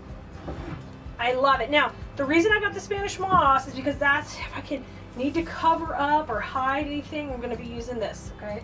And that's our chartreuse Spanish moss there. All right, now I need to take my centerpiece and we're going to divide this into two pieces, okay? So we'll have two pieces that are kind of similar length, and we will just go one on the right and one on the left. So we're still working our perimeter. And we're going to just evenly space that out. I'm going to kind of keep these a little low. Yeah, how cute are you? Little gobble gobble. This gobble gobble's adorable. All right, I'm going to put that a little bit further back. Those hit each other in the foam. So if that happens, just move down a little bit in the foam. Okay, so I don't want it to coming forward too much. Just the perfect amount so it'll just kind of drape over the edge of my mantle. And you can work some pumpkins, some candlesticks beside it, but super cute turkey right here. Okay, now we're gonna get our bigger greenery bush, and this one right here, I've got two of these. We're gonna use this to fill in all that area, just so lush with greenery. So I want you to take and push them up just a little to where you've got about a 5-inch stem here, and they're not quite so spread out. So we get a nice bushy look. See that? That's what we're going for. cut everybody to 2-inch stems and just kind of hack down this whole bush. And we're going to do one bush this way, and we're ready to go, and we're going to be putting that in now. Okay, so let's just start on either side like we've been doing, and we'll put this one on the right. All right, very good, and then I'll put one on the left in the same position. Gotta work back and forth. Perfect. Now let's put some in the middle. So get two that are about the same, and then we'll put one on the right and one on the left in the middle. And I'm being really diligent not to cover up the turkey. Everything's gonna stay low, and we're gonna create this great base. Because when we get ready to put those pumpkins in, and we put in the super cute orange florals that we're gonna add, that's gonna just fill right in. Now I'm gonna come right to the middle and go a little bit higher here and off the side, pretty. And we're gonna do the same thing on the other side. And this will kind of come off the top of the phone. I'm gonna shorten it up just a little bit. Trim that stem a little bit. It's a little bit too long. Don't be afraid to shorten them or adjust them as necessary. You see those coming up? Okay, cute. So I've got my base greenery, and then I've got my my leafy, like branchy greenery, okay? I'm gonna take and push these down. And then I'm gonna trim them all down as well. Here we go. So 5 inches with about a 1 to 2 inch stem is perfect. We can always shorten them more if we need to. So we're just trying to get really good coverage as we work our way around. All right, here we go. So I'm gonna go on the top this time of the foam and over to the right, okay? So make it a little shorter. And if you need to, grab it and then pull it. Ugh. There you go. And this one on the left. Okay, just right on top. Beautiful. Now let's put a little bit more. Now we're going to kind of come forward. So give that a little bit of a bend. I'm always talking about depth and dimension in design school, so I want you to know the same thing here if you're watching. Depth and dimension allow you to get a higher value for your wreaths you're selling, and really they'll take your pieces to the next level, which is what you really want when you're creating. You want to keep stepping up your designs to reach the next level. And you know, if you want to be a seller, you want to attract the right clientele. Good coverage going on right here at the center. So I'll put this one in the right there, and we'll kind of bring it down. Super cute. So it's nice and filling out with greenery. I'm going to take this one and use it over on the right. I'm going to pull it down a little bit to get that shorter. This one's going to go over here. Yes, I love that. Super cute. So let's get a look at what we got going on right now. Let me pull my glue pot out of the way and show you how cute. So we've got this great base going. We've got the leaves with the little mini pumpkins and then the greenery. I do have 2 pieces of this left. I'm going to put that off to the side, and we're going to put our orange grass in next. With this bush, I'm just going to take and tear each of these stems off of here, and then we'll trim it and get it ready to start putting in. Okay, so when you trim these down, you're going to get like a little, a longer stem and a shorter. And I'm going to cut those into 2 sections so I can kind of break it up a little bit into the 2 pieces. So let's do that with the whole bush. Cut off that longer one and then the shorter. Everybody just needs a nice little 2-inch stems when you're trimming them. So you're always going to see me take a bush a lot of times, or a pick or a spray, and we're going to break them down into smaller pieces if we need to. On this design, we are working on filling out the base and not being so long, so they need to be kind of short. Okay, that's the magic of what we're doing here to prep this. This one might be a little too long. I'm going to do this into 2 pieces. Okay, so everybody gets pretty consistent in length. And what we want to do is, this is going to be our orange color that we're going to add along with our cute little pumpkins we're going to put in. So I've got 4 pieces of this, so I want to make sure I work these in evenly as I go through the whole piece. And then I'm going to hold these off to the side, and we'll use those in a moment too, once we get our pumpkins in. I'm going to take this one and just give it a little swim in the glue skillet here.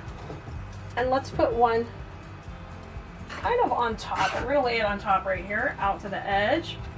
Kind of over here to the side. Yes. So what I'm trying to do is get a little bit of this orange color going, because that's what we're going to have with our cute pumpkins.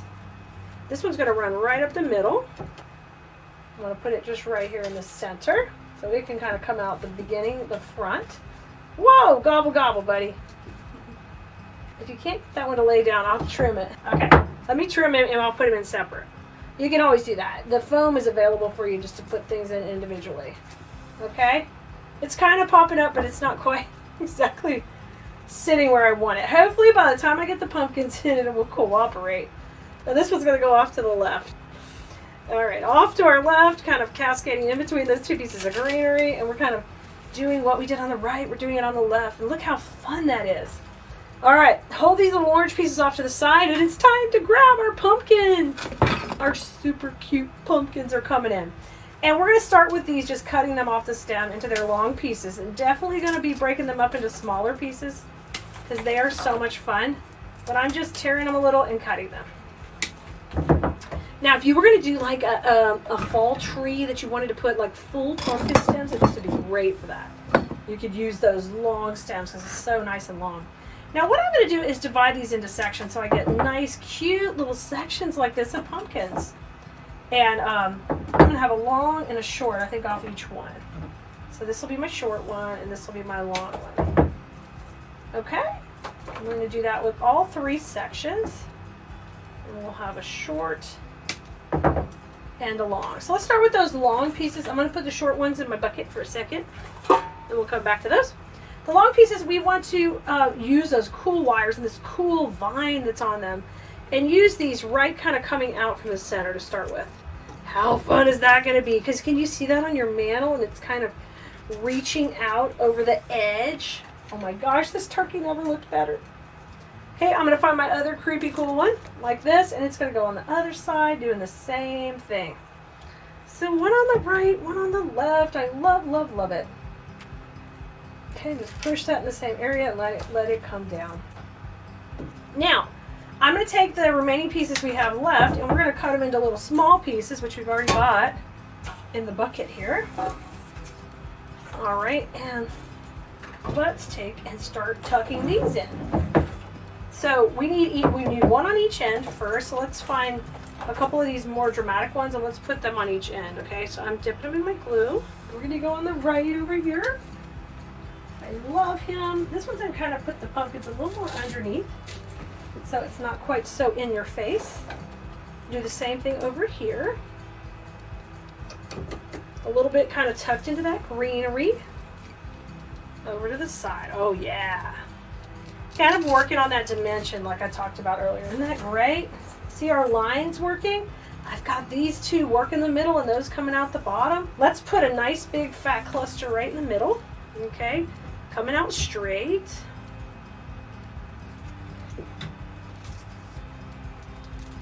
Isn't that awesome? Right there.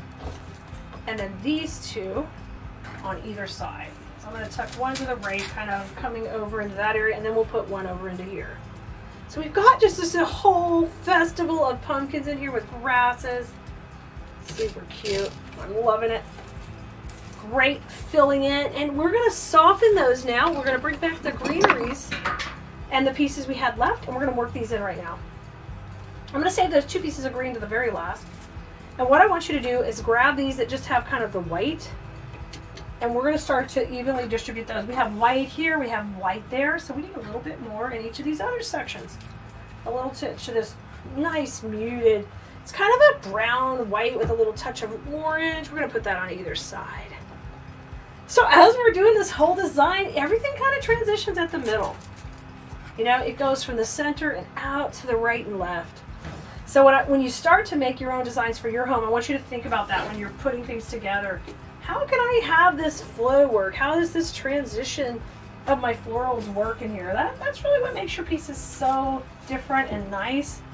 And we're layering up those colors. You notice we didn't just use all the orange in one place or all the brown in one place.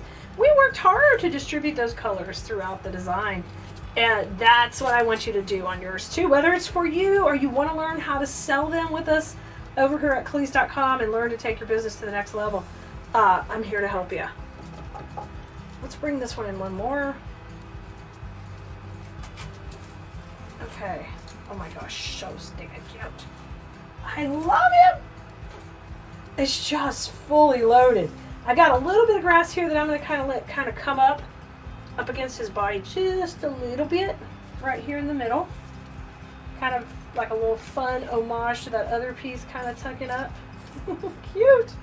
Now, we put all that white in the foreground, and I'm going to soften it just a tinge by just doing some little clusters of the green up here at the front too.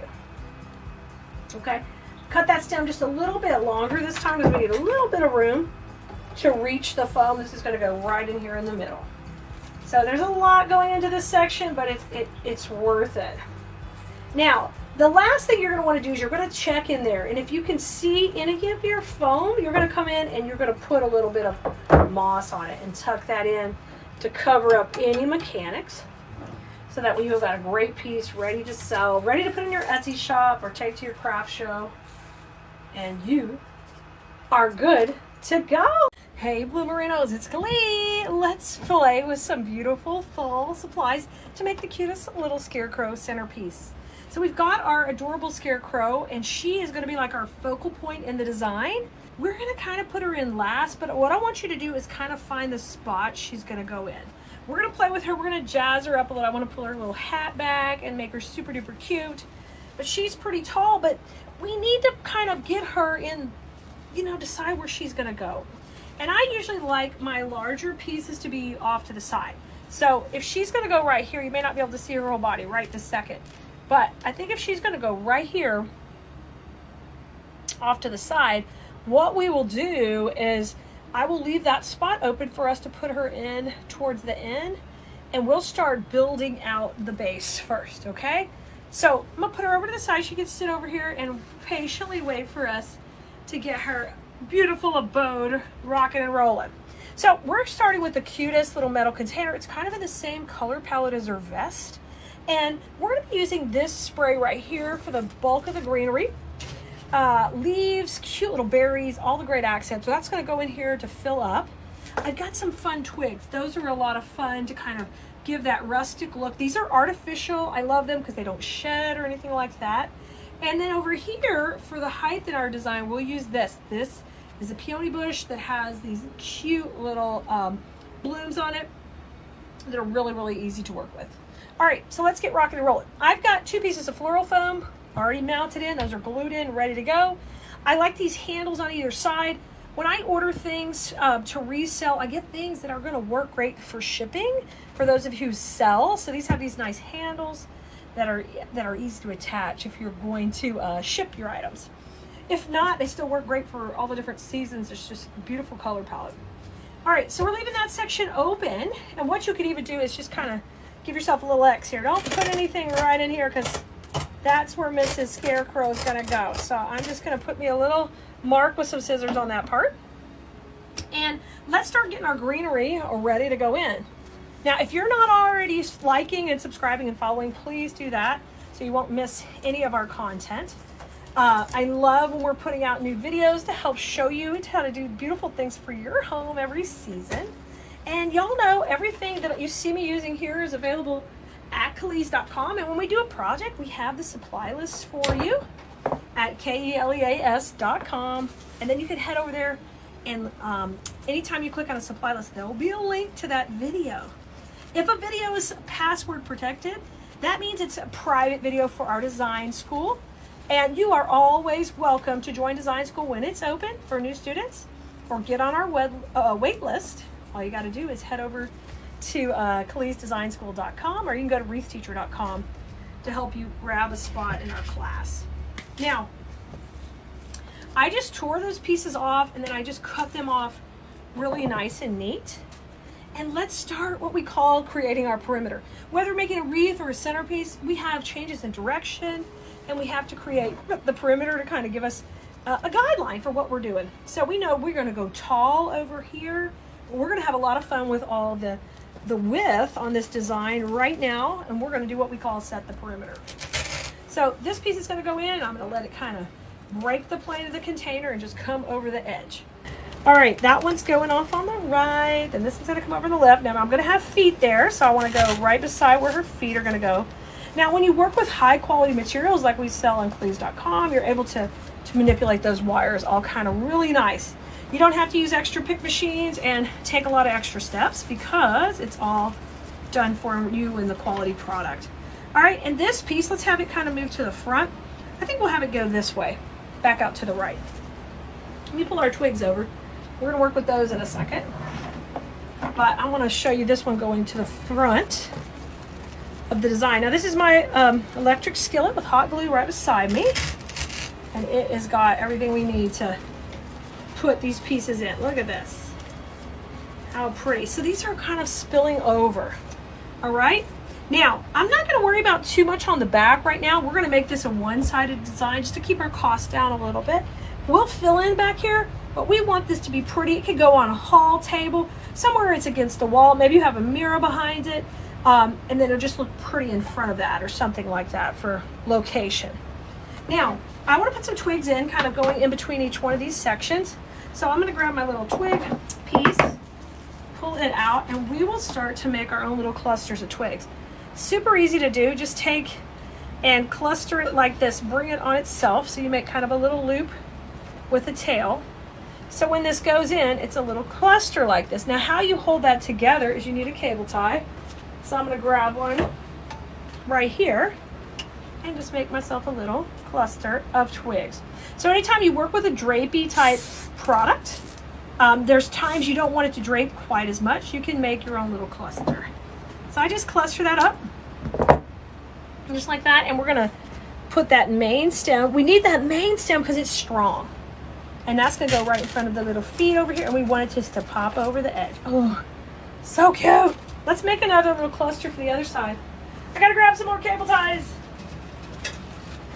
Here they are. All right, now let's put one on that side. So I'm gonna cut another long one. And basically I'm trying to get that strong stem. And then we can just let it kind of drape over. Let me cut it a little bit. Let me take a little bit out. Tell you what, the stem is still strong here. So I can use this kind of standing up in the arrangement, and I'll take a couple of these more drapey ones and attach it to here, okay? So basically just make your own little clusters.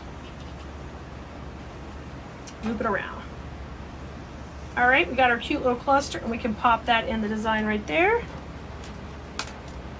It's fun to be whimsical with these pieces. I love that little touch. All right, let's get this tight. All right, and then we're gonna have this kind of come down, just like that. Cut the end of your cable tie off. Today I'm using the long ones because I have those in brown, and those will be so pretty coming in here. Just like that. Isn't that cute? Look at her. Look how cute. I'd like to go ahead and get our Scarecrow in. But before we do that, let's get her looking super cute. Let's jazz her up a little. So I'm just gonna lay her down. We're gonna give her a little light surgery. I think it's cute when her little hat kind of pops up a little bit, where we can kind of get it folded back. And because this hat doesn't have any wire built in, we're gonna take and just glue that down right here at the top. So I'll use my electric skillet with the hot glue, and we'll just bring that right into the top.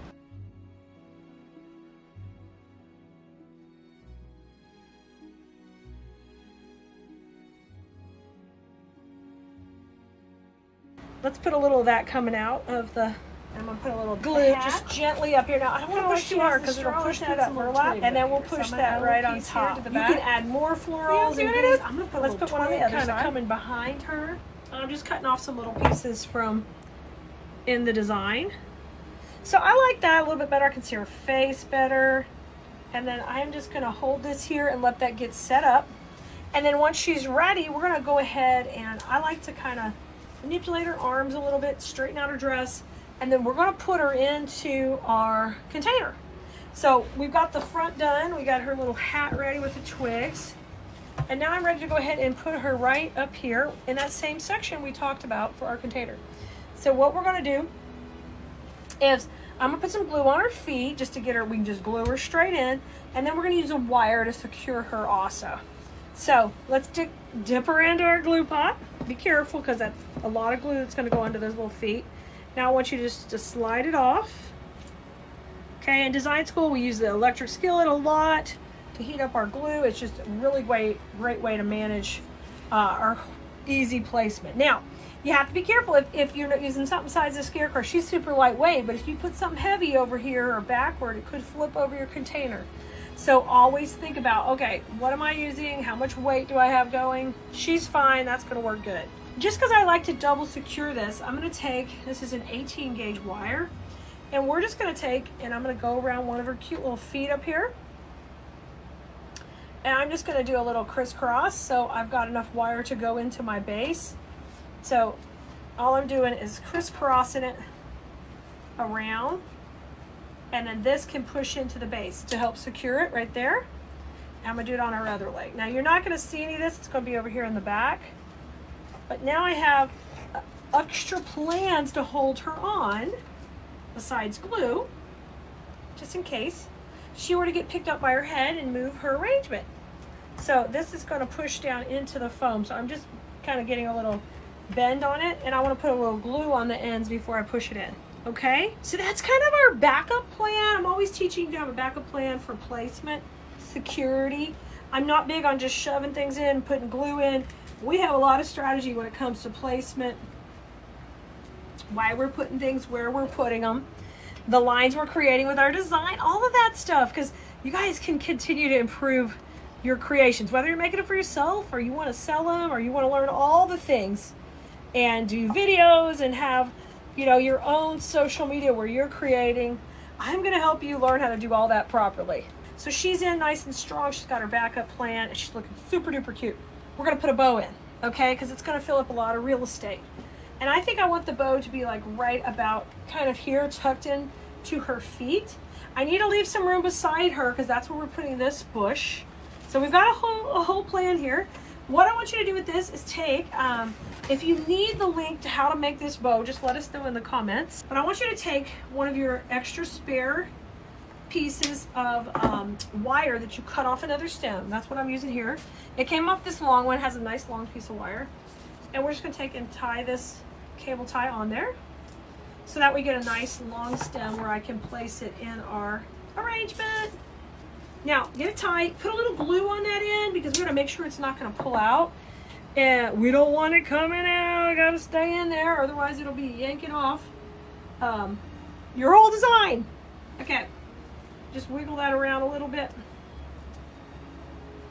Okay, she's in, our cute little bow is ready, and we're gonna put her in right there. So I'm gonna just rotate her kind of to the top of this wire and bend her just a little bit. I gotta give her a little bend. There, she's good. And I'll put her in right there and make her a little bit shorter. All right, now the next move is to put a little glue on the end of the wire. I'm bringing the glue to it just because it can end up getting all these tails in your arrangement. We don't want that. So that's kind of gonna go to the front here and tuck in right by her feet. I'm leaving this space open because that's where we're gonna be coming in here in the back, and we're gonna be putting that big floral bush, okay? So Bo's in, she's looking so sweet here. She's so cute. She got a pumpkin in her hands. Now we're ready to use this big floral bush.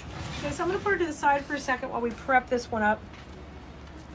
Basically, I want you to hold it up. If it were to be this length and is that long enough, that's a little bit short. I'd like it to be a little bit higher than her and a little bit of combo of both. So what we're gonna wanna do is try to tear this so we can get a little longer wire. So usually when you tear down a bush, you can get a longer wire, and that's what we're gonna try to do here. So I'm gonna tear them all, and then you do have to trim the little messy part off at the bottom because you wanna be able to have a clean way to put it in your arrangement. So just break that down, take off those last couple of inches so they're still very long, and we've kind of done that with the entire bush. Now, let me bring her back to the middle here. And let's start to reconstruct this bush right beside her. All right, so the first piece that's gonna go in is gonna be the tallest. I'm putting that right by her head right here. This is so cute, look at her. All right, number one piece going in a little bit taller than her head, and that is perfect. There's another tall piece here too, and we're gonna sort of put those back to back so we have them right next to each other. So you're kind of paying attention to the length of the stems when we got them off that bush, and we're going to take and now work a little shorter. So when I bring this one in, Let's take a look. Oh, perfect. You see how it's a little shorter? Coming a little lower. That's exactly what we want. And I'm tucking this right in front of the bow, right beside her. See how cute that's coming together? All right, I'm gonna bring it in. If it's a little tall, like I'm ready to go lower, I'm gonna cut a little off and we'll just let this start to go a little bit lower. We've got a couple high, but that's enough. And we're ready to rock and roll lower. I think I'm gonna put one more lower. And then I'm already ready. I wanna take a little of this bush and let's pretend like this grew right up beside her, but a little bit grew over here too, because that's cute. A little bit grew on this side. So we're gonna cut these shorter and these are gonna come over here down to where her feet are. But she's in a sweet little scarecrow fall garden. She got some cute flowers growing in here with her. And that's gonna just pop out this side, just a touch. Just a touch. You can give those a little bend to kind of break the plane. Isn't that super cute? Look at her, she's looking so cute. Oh my gosh, super cute. Let me turn her to me just a little bit. Let me just double check. I think we'll put one more flower right here, kind of coming a little bit lower. So when I cut this one, I'm gonna get a couple of pieces, but I'll just keep them bundled together and hold it as a cluster. And we'll just put this in right here in front of her feet. We'll get a little bit of touches of that floral going in good. Yes, yes, she's looking so cute. All right, let's take our last floral bush. We're gonna need this to fill in the back and kind of clean up what we got going on back here. We just need a little bit back there and a little bit more to the front. So take this one and break it down. Don't forget to save this good wire. This one has a good wire that we can reuse like we used to put the bows on. So definitely do that. We're gonna clean off that nasty part of the paper because we don't want that just building up and you know, getting in our glue. All right, so let me pick what I think is my shortest piece, and I'm gonna use that kind of in the front, and I want it to kind of cascade out over the other sections that we already had. Now I accidentally just pulled that leaf out, and that's fine. I'm gonna thin it out a little bit. I'm gonna pull both of those leaves out because we'll use those in a second, but I want to just get to the pretty filler part here so that I can layer that on top of these other leaves we already got in here. So basically you guys can take apart a pick anytime and use part of it in one section of the design and part in another. Okay, let's do that again. I'm gonna keep the leaves off, pull the green pretty rose leaf off, just pull it straight, it should pull out. Easier said than done sometimes, right? Might have to tear it. Has a good wire. You can cut it too also if you want, just cut it right here. I just want to try to get some of that good wire because it'll be easier to reuse. Where I'm going to put it in here. All right, turn in front of me again. Oh, you're looking so cute. Let me fluff your bow just a little. I'll bring my bow down just a hair. All right, I want to use another piece of the twig kind of coming over her little feet over here. I gotta move this out. That was kind of tucked under her dress. Now there's not a lot of places to go, but I'm gonna go right between her feet here into the foam. And then that can kind of come out. Okay, see how cute she's looking now? She's looking good. Now I saved all these leaves. These can go in the back here. Remember, I don't need to use anything fancy in the back. These are the same color palette. So I'm gonna tuck these right back here by me. And what we're doing is we're using these as a filler right now. So they're just filling in. Okay, so there goes one. All right, here goes two. Right in here. Okay, I'm gonna turn her around again so I get the last two in. She's spinning. She's spinning with us. You want to hear that crunch into the foam so you know it's going in nicely.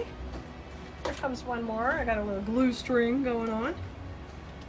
So we separated the leaves because you know what? We wanted to see a little more, I want to be able to see these fun fillers and not, you know, layer up the leaves at that point.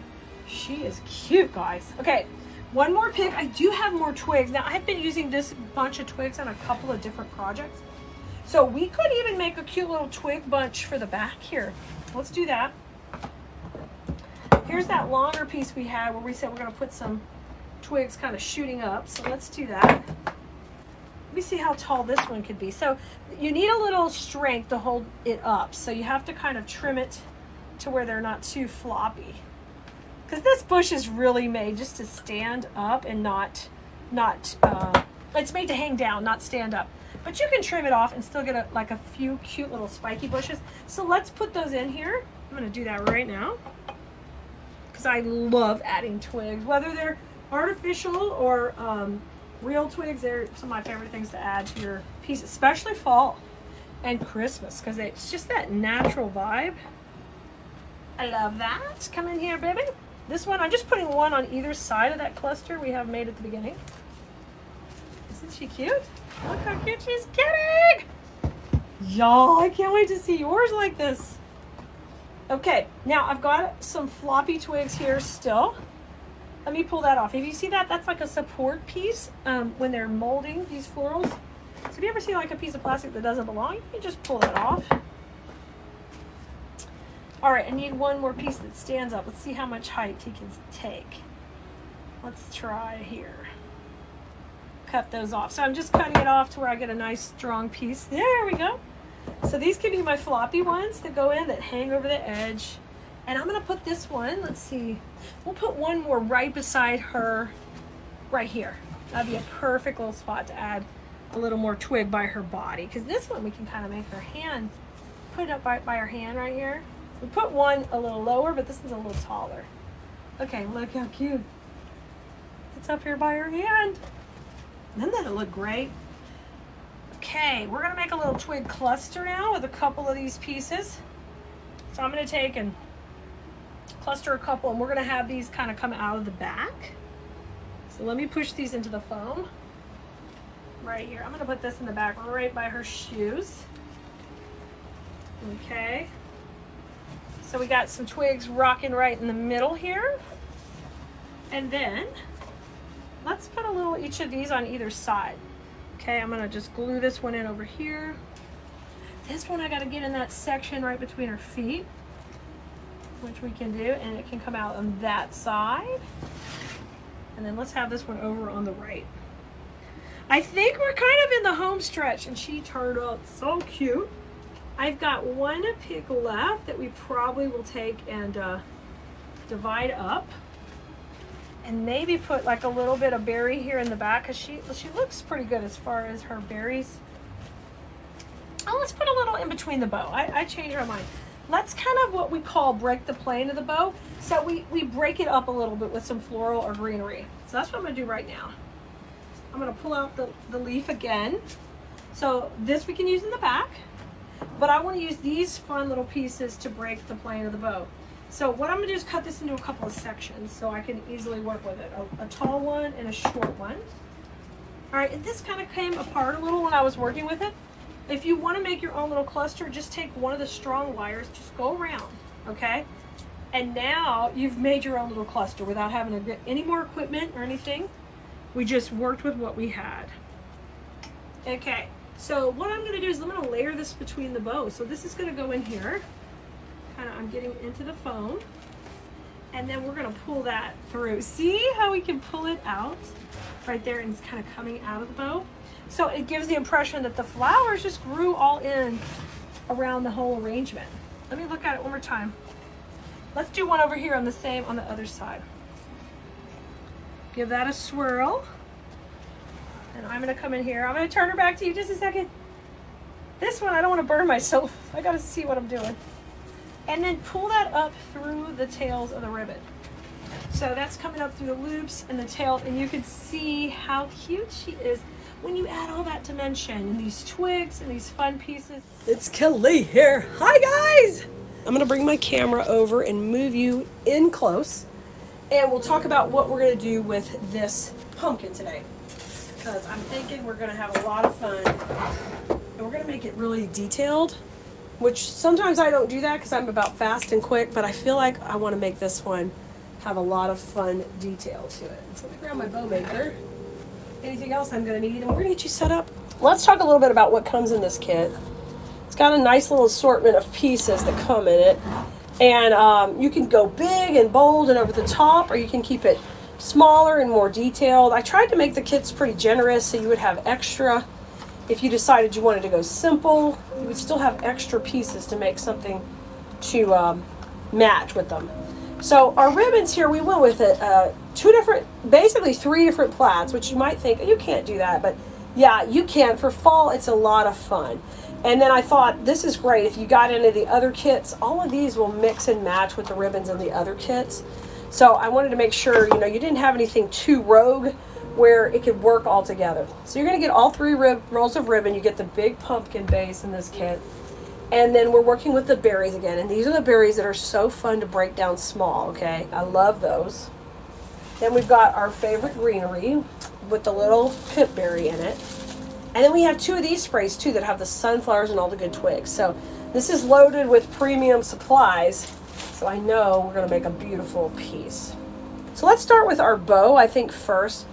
For this design, I'm thinking like a lantern swag, but I am going to build it right on the pumpkin instead of having it removable, because I want to sell it where it's just they buy the whole piece, right, and they take it with them.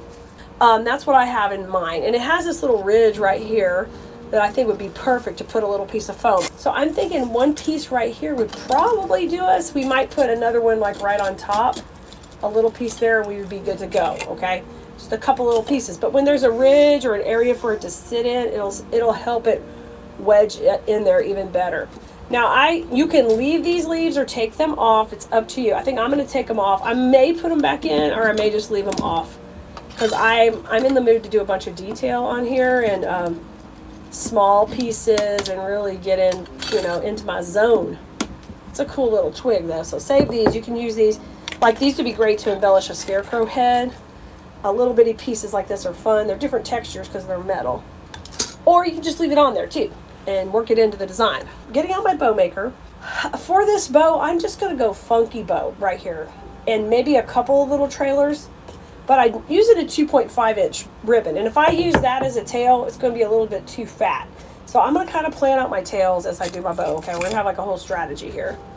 But you know what? Let me go ahead and let's put on our let's put on our foam first and get that started. So I like to use Gorilla Glue underneath here. And I'm thinking a little piece here. And these are not super duper fat. See, they're a little bit skinny. So that way I'm not trying to have this big old piece coming off. They're kind of slimmer. All right, I'm going to trim this one down too. Well, poor Honey Bunny, he's been sick, but I just sent him to the store because we ran out of dog food for Ari and Nori, and we got my mom's dog, and we cook it for them. And we cooked a bunch before we left, but I think my dad was spoiling the hell out of those dogs. I think they each gained like a pound since we've been gone. Because those cuties, he went through all the food we sent. So, Lord, I sent him to go, we got to cook some more. So he went to get some turkey, some sweet potatoes for those girls. So the kid is not the only things that's spoiled around here. Are y'all's animals spoiled too? And I think I know the answer, but tell me what kind of spoiling you do for them. Okay, I'm just putting this down flat so I can get this to set up. This is the Gorilla Glue. And then I'll put hot glue over it. Excuse me. And I did notice they did not have that multi-pack anymore at Sam's Club the other day. So I guess I'm going to have to pay, full price for it. I like my deal from Sam's. No such luck anymore. So I got a good amount of glue on there, and I'm just going to wiggle that in where it just sits right in here next to that edge. And then I want to be able to put this at the top, so I'm going to bring it down a little bit. There you go. And I'm scraping it off, but I'm still leaving like a nice little coat on top. Okay, I'm going to wiggle it in. I'm going to let it go down for a second, and then we're going to pick it up, because I don't want it dripping through the back. There you go. You see a little drippies there? I'm going to grab moss on those right now where they show. Because you know why? It's just easy. It's coated with glue right now. Just tack a little moss on it. And I'm not covering the foam at all. I'm just going back here where the little bit of glue is showing. Do not push that hard or you'll end up burning yourself. And now I'm just going to set it back down to let it finish drying. Okay, so that's prepping up, ready to go while we're going to make our bow. Okay, let's come over here. So I want to use that check ribbon because I need like a nice solid ribbon in the middle, but I don't want a whole bunch of tails with that. So these are just going to be funky bow tails that are pretty simple, and I'm just going to have one on either side. All right. So I'm dovetailing it, and I'm going to do that again because I cut off the edge. There we go, that's prettier. And we're going to go at 8 inches. Go to the center and twist. And I am going to take and make my loops now. Okay, 6 inches here and twist. I went almost, it's a little shorter than 6. Just to be honest, it's a little bit shorter. Now scrunch it down, and this tail's going to go down.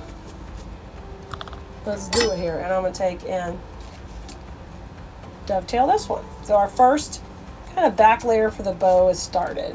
All right, now I'm going to bring my next layer up, and I'm going to bring that cute little check in.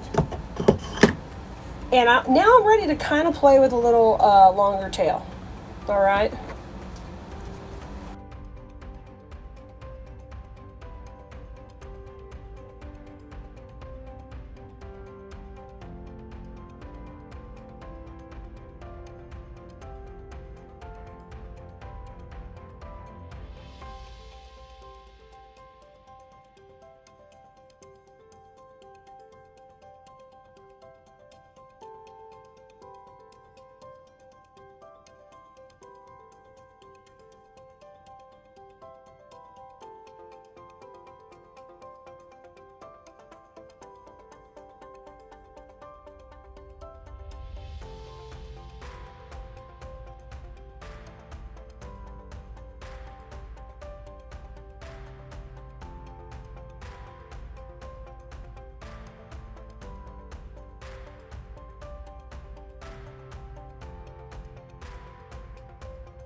Now I'm ready to take it off that bow maker and bring it up and add some pressure. Get that tight. Oh, Honey Bunny made it back. So now I'm going to layer it out here. See, I'm going to put the tails up. This plaid loop's going to go in the middle. So I'm going to make sure I got that right in the center. And then we're going to lay these over them. Just like that. I love that. I think it's a cute little combo with all the colorations. And I just thought it was a good thing to put in this kit because you probably have another color at home too you could mix it with. But I thought, let me give them all these textures because I think that just adds a little dimension to this piece, you know. All right. Now you can pick what you want in the center to cover up our mechanics, but I think I'm going to go with that green and the check from the background. I always think that's kind of a classic look. So let's bring that in there. Let's bring that puppy in there. And then I'm excited to start on this with y'all. So sometimes if I don't need a lot of ribbon, I'll just split a ribbon down the middle, which those of you who have been here a long time have seen me do that. But I don't always use the fullness because guess what? Now I can do 2 centers right out of this. So if I'm trying to maximize my ribbon, or I'm going to make several of these, I want to make sure it goes a long way. I'm always thinking about, okay, I could just split that ribbon down the middle. Or if it's an expensive ribbon, you know. There we go. We're going to go in the center and run that down the middle. That's just so stinking cute. And that really finishes out our center. Y'all, when we were at Disney, anytime I saw a bow, I was like, I need to redo that bow for them. They need my help. Let me help them. Oh my goodness. All right, there's our cute little bow. And we're probably going to put a wire on the back of that eventually, but right now our bow is ready and we got that done. So let's bring our pumpkin back to the main scene here. Here's our pumpkin. We already put our foam on and we're ready to go. Let me move the camera up a little because I'm going to scoot up a little bit. And I'm going to put my bow just off to the side. And we're going to start with our greenery. And we're going to do like we normally would on a wreath. We'll set our perimeter with our first greenery and then we'll work from there. All right, I'm going to pull these down. All right, I'm going to start to shake hands with this and we're going to start to shape it out. And I want that leaf to the back, the rose leaf to the back, and all the pretties to the front. And the reason I'm kind of adamant about layering that way is so I get that pretty softness on the top, okay? All right, let's kind of come to the middle of our foam here to start this out, and I'm going to get my shape. So there's my first section, okay? And before I go too far up, let's talk about where that bow is going to go. We could have chose anywhere. We can put it right here, which would be adorable. So if we do that, we know we're going to need some greenery here and some greenery above it, okay, to kind of start to set our transitions. Now, the question was asked earlier today, hey, why don't you just go ahead and put that in? And to me, the reason I don't is because I'm working behind it the whole time and it's easier for me to construct. But it's also a lot easier for you to see what I'm doing without doing that, okay? So I'm going to leave the bow out and we're going to start continuing building up the perimeter, okay?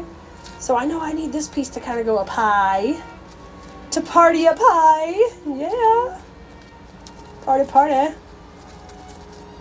I'm going to separate these out. Yep, and just bring these to the foreground. Look at that. How cute is that?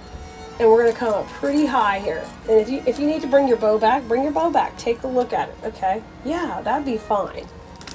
So I'm going to kind of stay in that swag shape and work off the top. And we can make these very quick and fast and easy, but I'm going to do it with more detail. So that means I'm going to go a little slower and build smaller pieces to get that really wispy look. All right.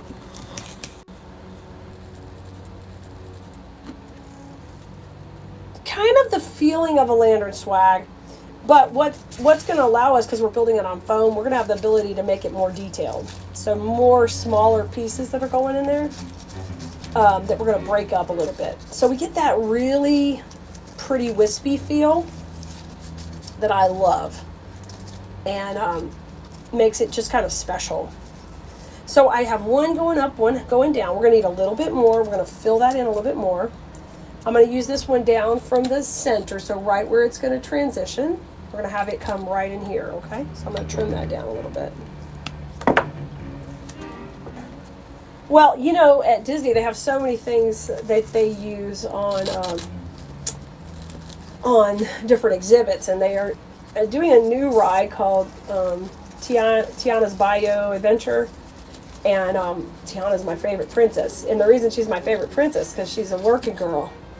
That girl got a job, a dream, and she's almost there. So she's my favorite princess. And we are pass holders, so pass holders got a preview of it. It's kind of a lotto, and we did get it. Kaya got on there and got it that one day.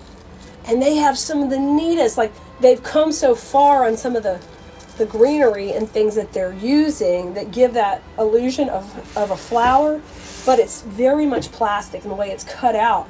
But all the texture of it is so neat.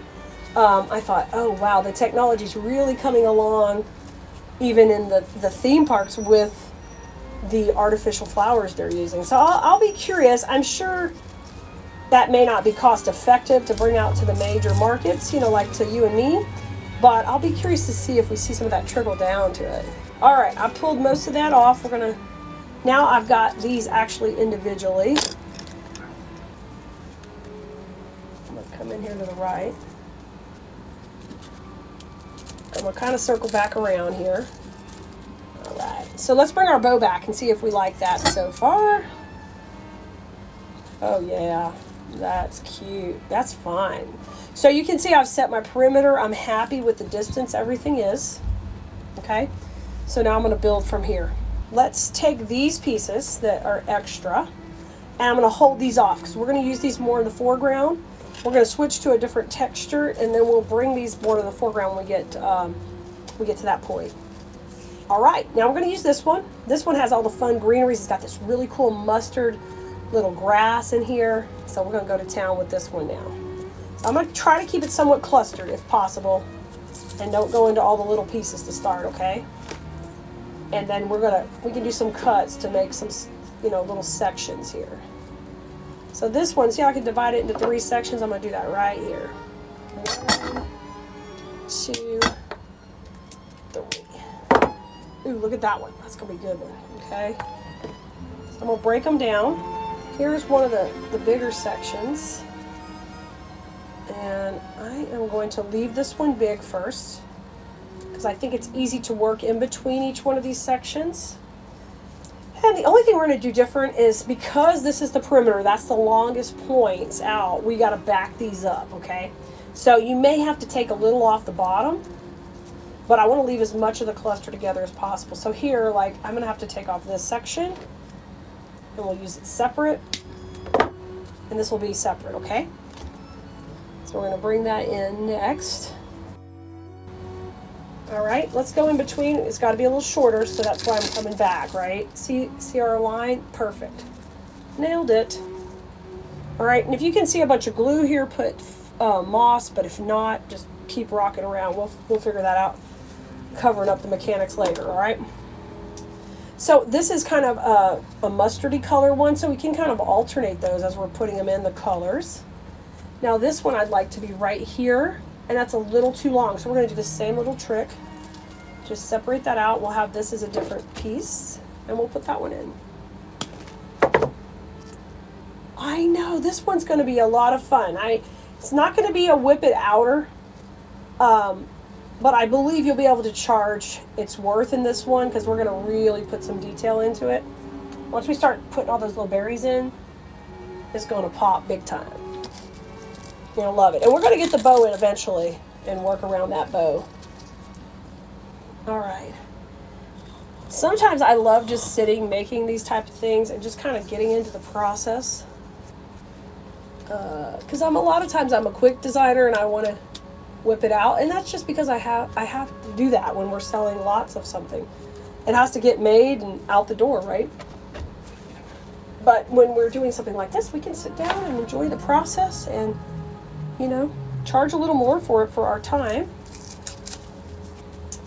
and get into the excitement of it. This one, I want to go between those. So we're going to do the same thing, cut it here, and we'll have that little smaller piece. And I'm going to shake hands with it. That's another thing that's going to set you apart from anybody else, is you're taking the time to manipulate each wire the way it needs to go. So our transition, right, these come down this way, this kind of goes up, and then these go out to the right. So if I'm trying to put these in and these are going this way, it's not going to look right. It's not going to look clean and neat and finished. And it's taken me a long time. It's a simple concept, but it's taken me a long time to learn. Like, if everything just has its own little space here, how much prettier that is. Now, I've got all these pieces right here that have this cool little spiky, darker color, and we're going to evenly put those in right now. I'm going to just kind of work around the outside here. I'm going to bring one low right here. And if I can see how pretty that is right there. Oh, that's good. If I can see my my glue, I'm going to cover it up. Starting to cover that up. Here comes another one. Just layer it all in. Now I'm going to use my zigzag technique. So if this came to the front, the next one's going to go zigzag up. So I'm still zigzagging, right? Like a zigzag stitch. But I'm going to go to the outside. So this was the inside, so this one's going to go to the outside. And that's how I'm going to get this color evenly distributed, and I'm going to inadvertently create triangles with it by doing that. Once you get the third one in. Okay, come here. Don't slide on me. There we go. So then you just started sliding backwards. I'm going to move that leaf to the back. Oop, I grabbed a little glue on there. All that's going to happen is I'm not going to glue string. It's going to irritate me. I try to think out of the box, guys. I mean, you got to be different. You always got to be doing something a little different, and hopefully that encourages you to try something different. Okay, then we're coming back to the middle with the next one. And I'm going to take off this little leaf. I don't really need that on there. And we're going to cut this shorter.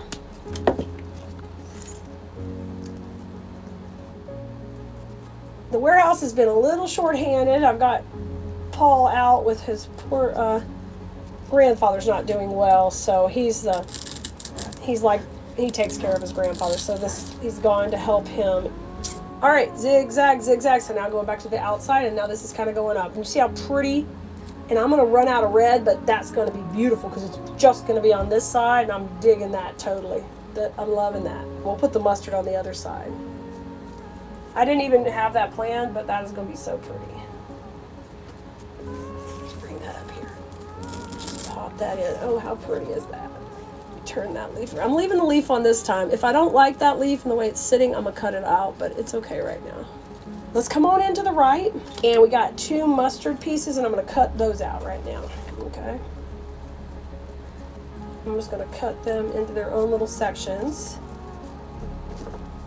Trim them down, and those are going to go on the right. And then after that, we're going to get that bow in and start to put all of our berries and fun pieces in.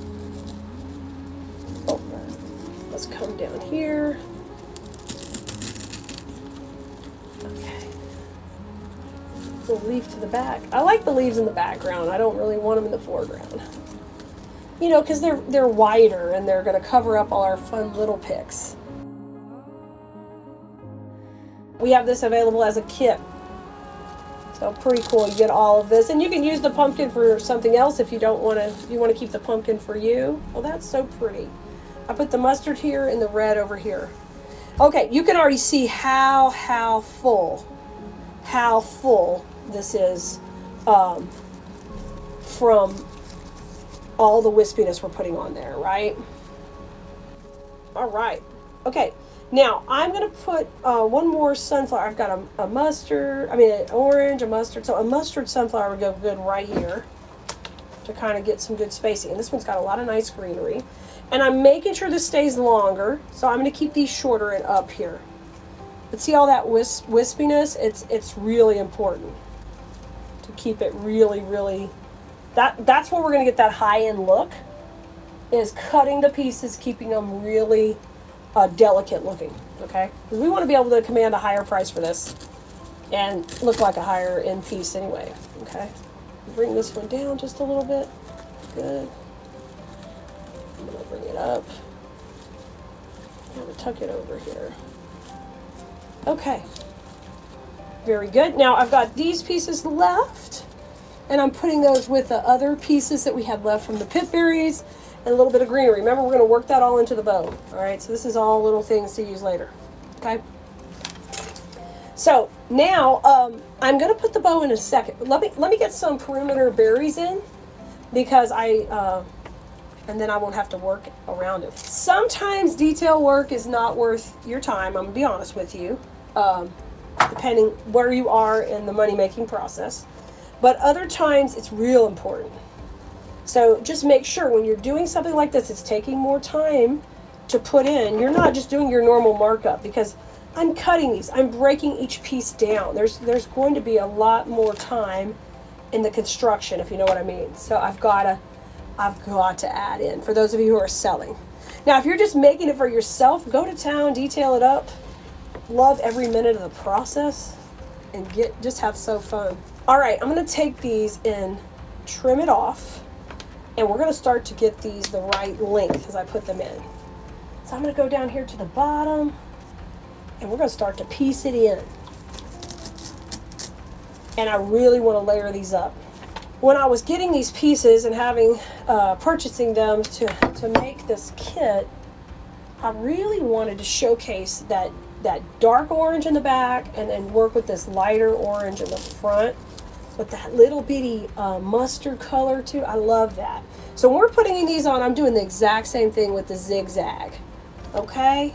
I'm zigzagging it in. Just working on placing it right in. Okay? And then I do want some in that midline too. Where this one we just went to the outside, I want to have a little berry in the midline. Let's have one more berry coming down. Like this is where it's going to really look over the top gorgeous when we get all these berries in here. I need this one kind of long.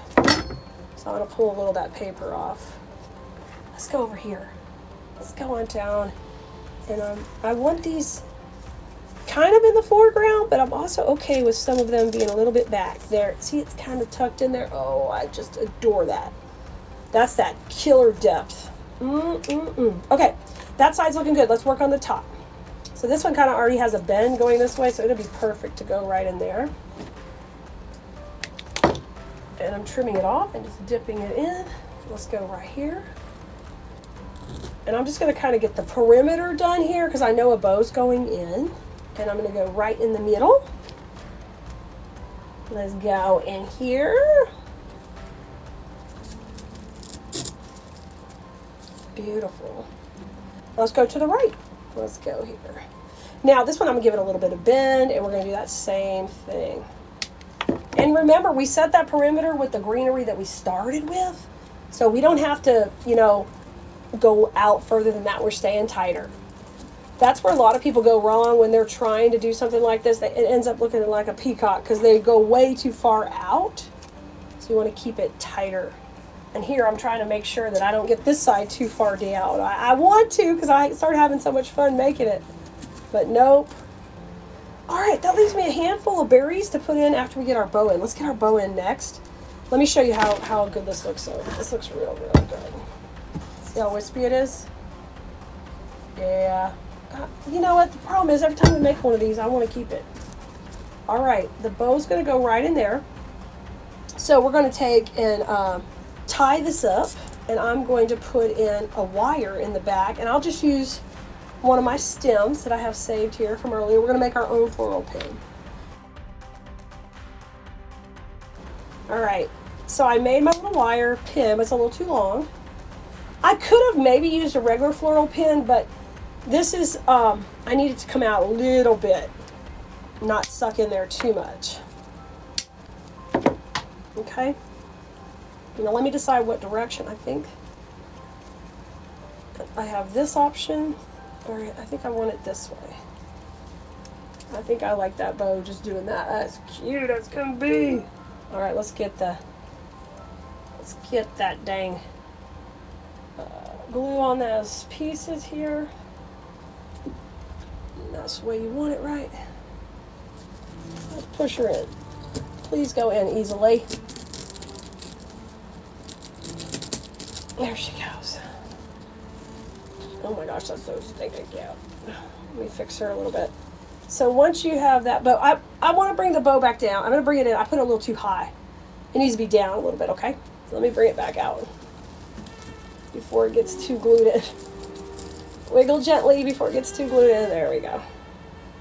Okay, we're going to try it a little lower. I want it right here. I'm just going to pull off that glue and we're going to try it again. So I really like it with two things open, but I think we can get it. Let's try again. Bring this over. There we go. Now be careful when you're doing this. Is a easy way to burn yourself. Hold on to it and press it in. Let's see if that works.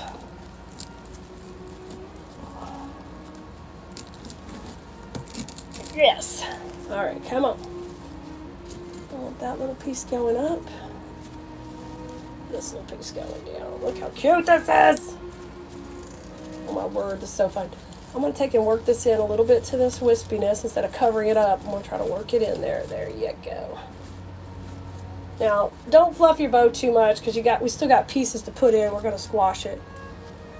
But that turned out perfect. Okay? And we really didn't cover up too much, so I'm happy with that. Now let's come in and add our pieces into the bow. So cute! I'm going to hold her. Now, you do have to be careful that you don't have too much going forward because she has a fat bottom. and flat, so she is pretty stable, but if you start getting a bunch of weight this way, she may want to walk on you, okay? So let's take, and I'm going to add some of my berries into the bow, and you are going to have some pieces left in the kit. Of course, you'll have plenty of ribbon, so you can make some little little lantern swags or make some pieces to coordinate with this, with what you have left, and just kind of play. I'll put this berry in here, and you see I want to start to work them into the bow. And then it doesn't look like the bow's just put on there. It looks like the bow is part of the design. Let's come on this way.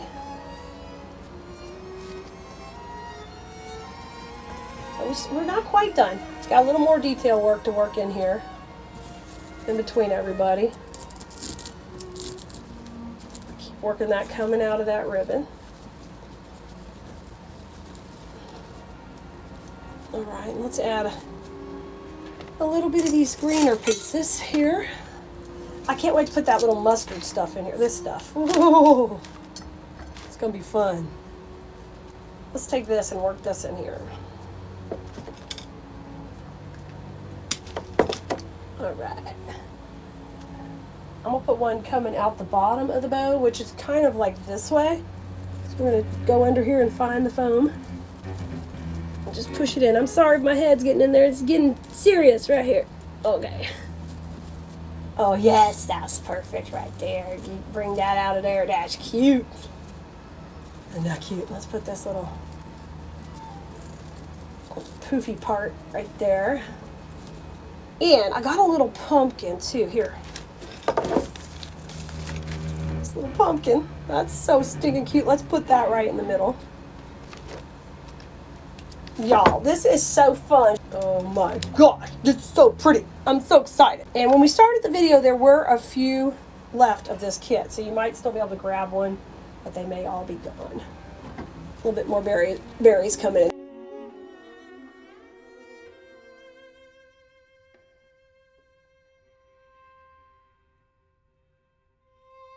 Now, for some of you, it's a hobby, and some of you, it might be a stress relief, but for me, it's business, but it's also my favorite thing to do. So I love being here with you, and without you guys being here and wanting to learn, I would have no one to teach it to.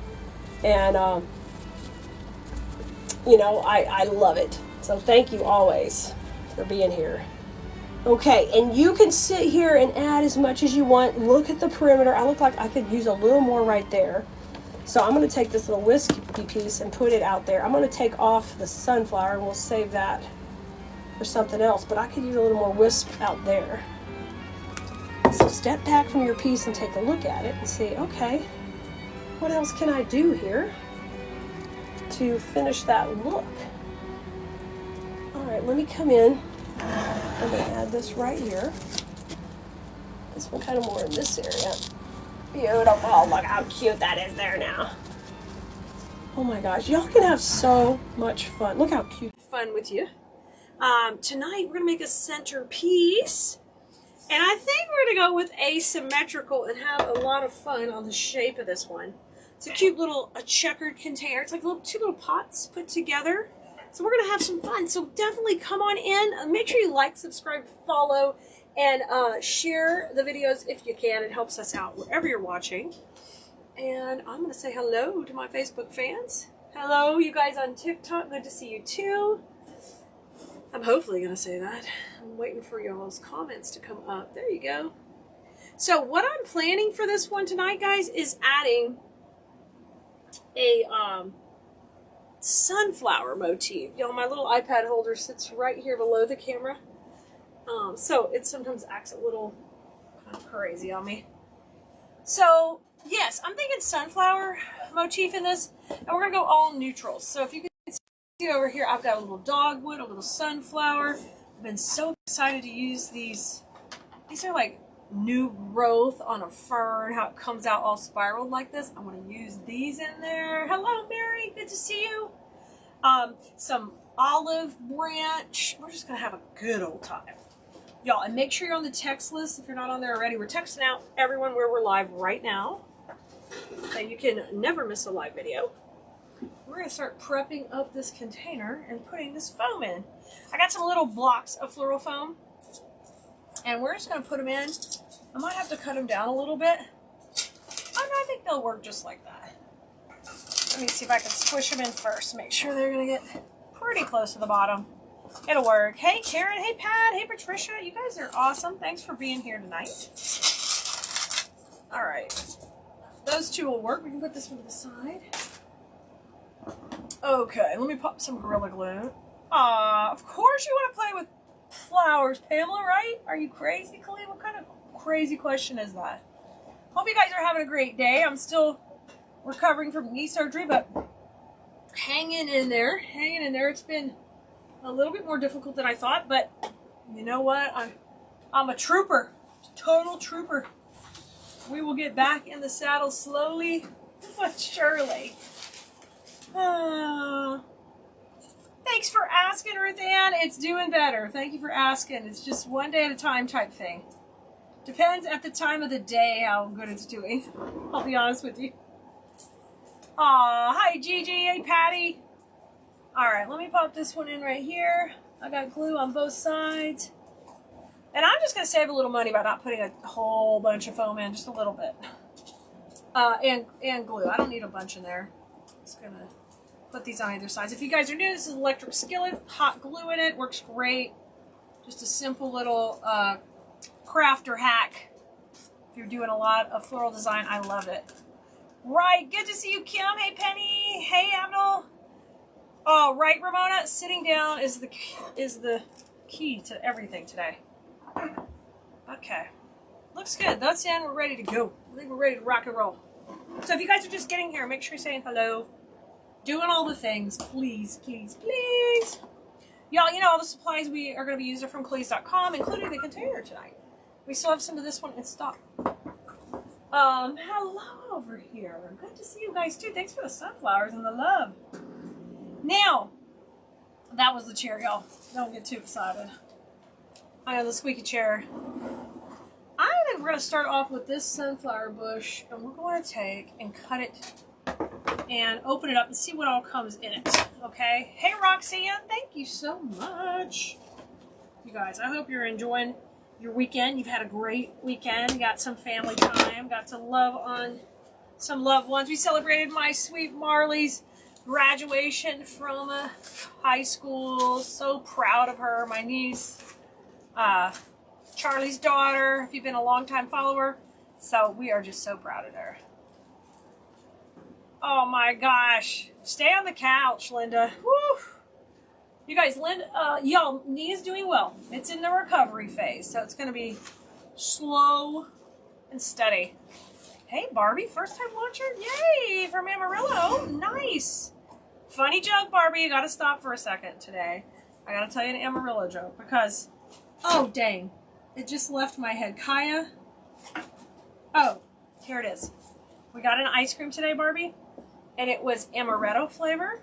And Kaya says, isn't that a town in Texas? And I said, no, Kaya, that's Amarillo. I can't believe you just came for the first time and I could tell that joke. That was awesome. And she really thought that was a flavor of ice cream. Okay, I picked up this long grass too, and we're going to make this arrangement asymmetrical. So what that means, guys, it's not going to be matchy-matchy.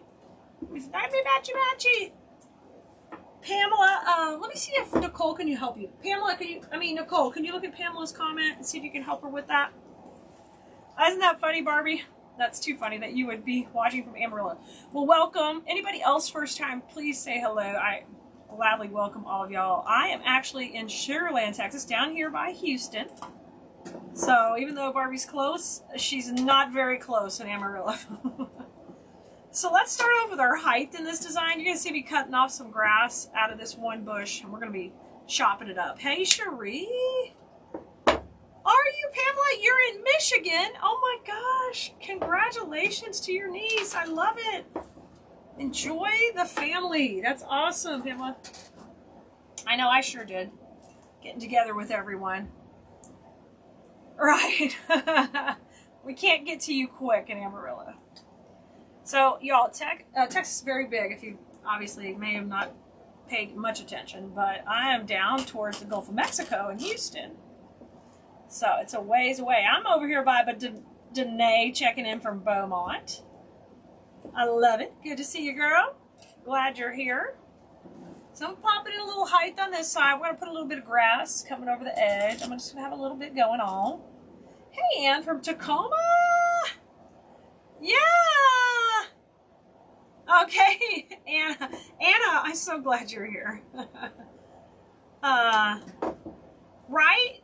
Your son wanted to stop in Sweetwater, Texas to get some of that sweet water. I love it. Isn't it so cute? Their perception on what is and what we're talking about.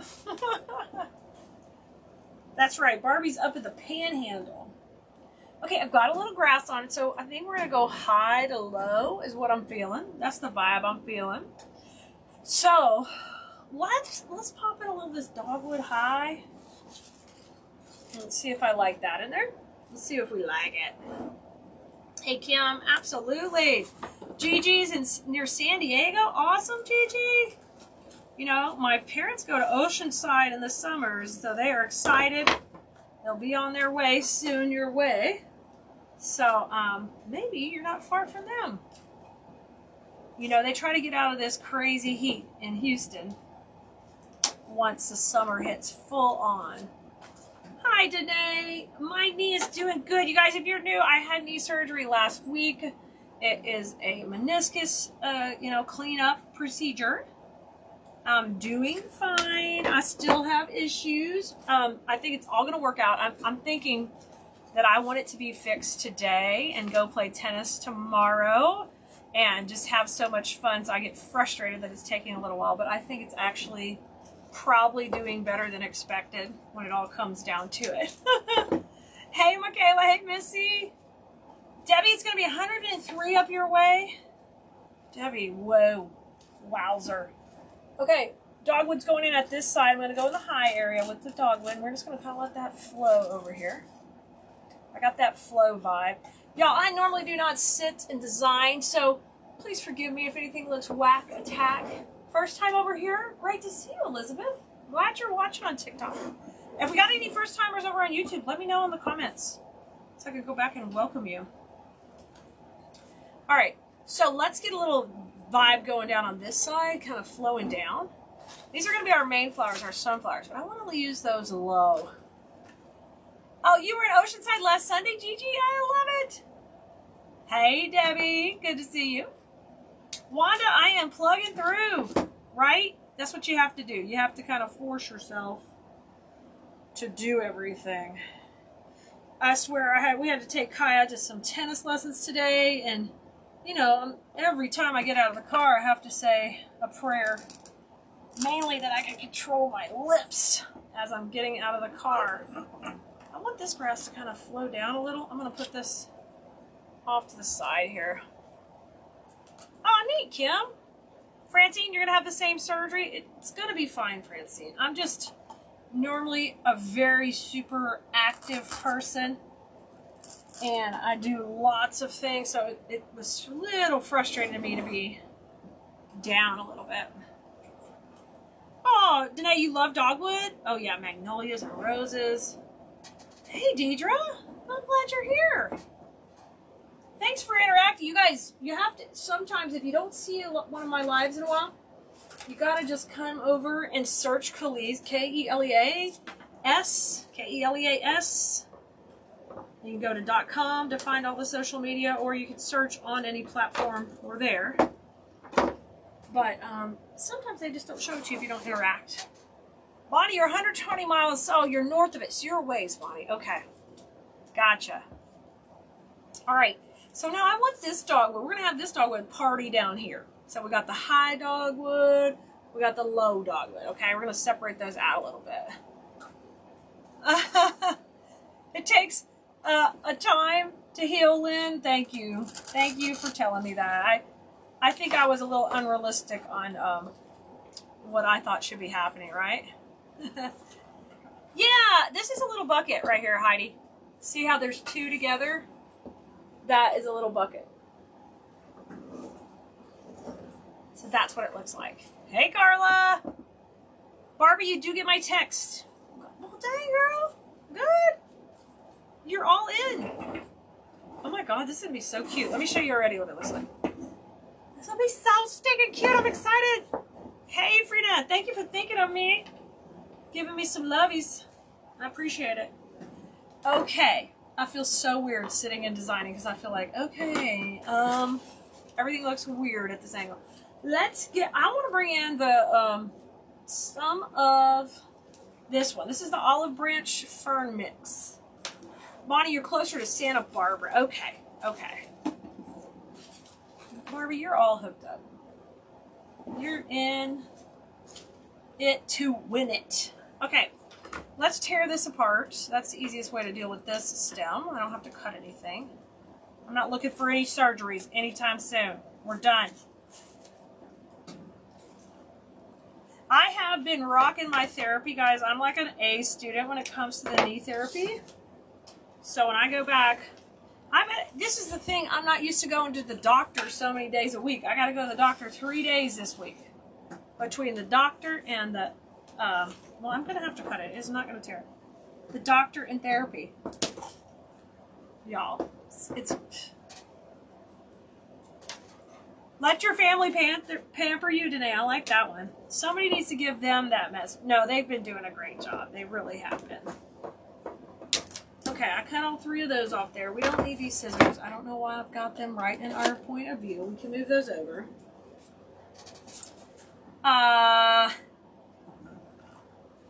Okay. Very good, very good. Now, I want to use the fern kind of coming in. Hey, Shawnee. Hey, Debbie. Well, of course you're cool like that. I'm cool like that. I'm cool like that. That's going to spur a song. Y'all, Kaya's playing all these songs from video games, which, you know, I don't play video. I didn't even play video games when I was a kid. They don't do it for me. I was a PE teacher. We're going to play real games, y'all. That's why my knee needs to get better. So they went swimming today while I wasn't allowed to do swimming because I'm not allowed to go in a pool yet because of my knee. But, you know, I wanted to be in there. Okay, I'm fluffing all these out before I put them in. If you don't fluff your pieces before you put them in your designs, you are going to be wasting your hard-earned money. You want to utilize that space that is created when you pop out the wires and add the dimension. Okay? So I'm putting these in. All right, put these all in right here. Yes, yes. Okay, cool. I like that one. Now let's put some more on the other side. I'm kind of flanking the designs we already got going here with some greenery just besides the grass. And I like the darker color green in here. Yeah. Got that long eucalyptus leaf. Hi, lady. Good to see you. Hey, Vicky. Fantastic to see you. Oh, Jody. Jody's in design school, so she was getting the church cathedral. It's a big one, girl. If you don't, Jody, if you don't want to use it for the wreath, if you feel like you're not comfortable making a wreath that big, it would make a great centerpiece too. So you've got options. Okay, I'm looking at it my direction. Okay, it's looking good. Let me show you at an angle. All right, so we got high to low. High over here to low so you can see it from the front. All right. Yeah, I'm doing my home physical therapy. I've already done it once today. I got my second set coming, and I did it everywhere. This is probably why I'm hurting now, because every time we were doing something today, I did it in line or waiting. I'm a star student when it comes to that. All right, let's get the sunflowers in. So here's our sunflower bouquet we took apart. I'm going to use this towards the base and all this open area in here, okay? We're going to be putting that in. Now this has some super large leaves that might be a little bit off scale for this design, but I'm gonna play with them and see if I like it. All right, let's rotate these out and get it going. You're welcome, Jody. We have some stuff in the portal for design school that is for when we use the big churches at Christmas, and I used it in a centerpiece, and it could be some inspiration to help you. I think we did those last year or the year before. Okay, this sunflower is kind of coming out the back. I like that. Now I need some more low down in here towards the front. So I'm going to rotate it to the front. I don't know what. That may be a little too high. We might have to cut that one down. Hold on. Let me cut him a little shorter. Hi, Kim. Good to see you. Matter of fact, let me redo that one. I don't like it. Like I said, I don't usually design sitting down, so I've got to keep flipping it a million directions to see if I like it. I'm taking the big leaves off, and then we can possibly add them in. Hi, Anna. You having a big cup of tea? I love it. I love it. I got a big tea at Sonic on the way back from the pool.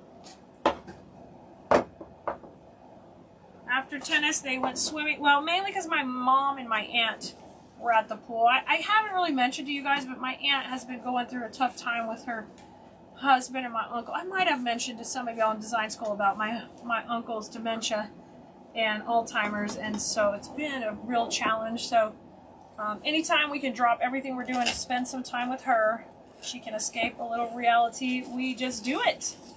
So that's why we ran over to the pool. Look at that right there. Ooh, that looks juicy down there. So I want those sunflowers tight to the base. Tight to the base. So cut them shorter. They're going to have a party down here. The dogwood's the high flower. The sunflower's the low flower, okay? Yep. Okay, you see it in there? Yes. Now let's do the same thing over here. I'm going to come right off the side of those. Keep trimming these a little shorter. These have the pretty wire covers, which is really pretty. And if you need to, you can split those if you can't get them into your phone, but you can see the wire coming out of there. So there's still a wire in there. Okay, let's bring it in here. Right in here. Okay, oh, I love that right there. Nice and tight. Now, this is one of those big leaves, and I don't think I'm going to keep it. I'm going to cut it out. We'll save these for someone else. I was a little worried about that. They're just too large scale for our container. Absolutely it is, Kim. Absolutely. I can't imagine. Oh, Charlene. Oh, I'm so sorry. It's very difficult, isn't it? Thanks, Anne. Right? He's in his late 70s, and it's been very difficult for her. But they're finding what works, and we're just happy for moments like today when we can all be together and have a little fun. Okay, so there's my sunflowers deep in the design, low. The height is coming from this side, so it might be a little hard to see the flow right now. I'm going to move this little piece to the back. Let me show you guys from the side. Okay, I hear Honey Bunny. He just came in. Let's put this one over here. So lately in design school, guys, we have been working on designs that are neutral. And you may not realize, but this time of year, it's a great time to be doing that and having neutral color palettes available for your customers if you're a seller. So anytime you see us do a design, you can absolutely switch off the color to anything you want, but no, that's why we're doing a lot of neutrals lately, and you'll see a lot of creams coming in. All right, I'm going to use Baby's Breath. Oh, I keep calling this Baby's Breath, but it's not. It's a gypso. This white gypso bush, we're going to use that as filler in now all around. So this could also be greenery in there, but I want a little bit more pop of white. This bush is a cool pusher, so that means, if you never heard me say pusher, that means I can push this up into little clusters like this. They're not so little, actually, but you can kind of space these out. So you can use these type of bushes for long designs or for short. Absolutely. It is a hard road for everyone. Thank you for praying for them. Thank you, Susan. So glad you're here and hanging out and you like it. So these I'm going to cut really short. They're going to go right in towards the base. Okay, and I think I'm going to need more than 4. Let's just cut them all. I'm probably going to use the whole bush. No, it's one of those days. The little window unit in the bloom room could not stay strong out here. Stay strong, window unit. Okay. So I cut them all up into short little pieces, and now we're going to put them in next. Okay. This is coming together pretty quick. We're rocking. I love it when we get rocking and rolling. Not like the other day when it took me so long to make one wreath. That was funny. Oh yeah, that's gonna look good. You see how pretty that looks right up against that bloom right there? You guys, doesn't that look good? Yeah.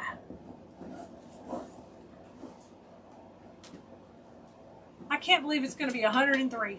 Jeez. Oh, Bonnie, prayers for you. I'm so glad you do that. You are a blessing. Okay. I'm putting 3 of these in the back. And then let's move to the front. You guys are seeing the front.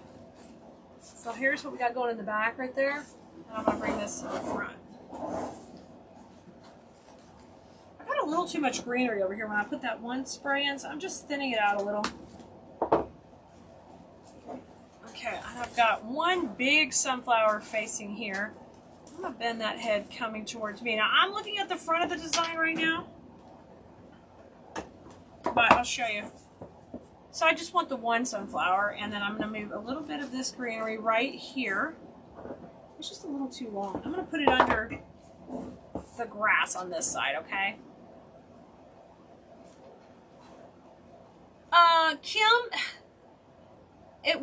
our shipping was going pretty good. We've had a few situations that just came up, so I would assume we're okay. If you want to put a note on your order that says, if I don't ship by a certain date, please hold to a certain date. If you will do that, we will honor whatever you put on there, Kim. We have been shipping. I mean, I feel like you would be fine getting it to you. Thank you, Melinda. But we've been shipping in 4 or 5 business days lately, so I think you'd be okay. I think you would get it. Okay. So I thinned that out a little bit right here. It's a little bit too full of greenery. Oh, sorry, out of the camera. Thinned it out a little. Now I'm going to add the baby's breath down here, so we'll have a nice filler flower. Okay. You're welcome, Kim. No problem. We'll do that, you guys. Just let us know if you place an order and you have something like that. Hey, Clay, if I can't get this by this date, then please can you just hold till after? Put that on there. That's fine. No problem. I know it's summertime. Everybody's traveling, going crazy with trying to get everything in while the kids and grandkids are out of school. I'm still thinning out the greenery down here. I didn't like it quite that long. All right, let's put this one in over here. Okay. I'm sorry that sometimes I'm out of camera. I'm going to try to flip it around. Okay, look at this. Isn't that cute? Oh my God, it's coming together really cute now. I'm much happier with that. Much, much happier. Okay, I've got a couple more of these. Let's put one right under here. Isn't that looking cute? You guys are seeing it laying out. Thank you, Wicked Pretty. I like it. Man, I love when people say wicked. Are you British? Even cooler. If you're not, still cool. My cousin used to always say killer when I was a kid. I love that. It's like, that is killer. So our current slang around here in the bloom room is, we'll say if something's really pretty and we really like it, we'll say it's juicy. I'm not sure where that came from, but that's our current little slang we're using. Okay, so far let's recap what we got going on. We got high dogwood over here. We're going high with the dogwood. We got low dogwood over here. Dogwood's coming down. We separated one spray. We've got grass high, grass low, separated. We're going to keep the sunflowers low and lean and luscious to the base, okay? So we don't have them too high. Now, we're not done because I just cannot wait to add that contrast of those really, really dark brown ferns in there. So let's get them. What did I do with that? Oh, it's right here. That was right on the table. So let's cut these open and get to going with these. These are going to be like my twig, guys, which I love and get so excited about. It's my favorite thing to do. You guys, if you're not on our text list, grab a spot on there. Go to textkelea.com, grab a spot. because that is, we'll be sending you out tomorrow the whole supply list for this project. Supply list always includes a link to the replay of the video, so if you want to come back and watch it when you get your supplies, it's real easy for you to find it. And you can be inspired again and again and again. Let's do it. You're welcome, Kim. All right. I don't need anything super tall.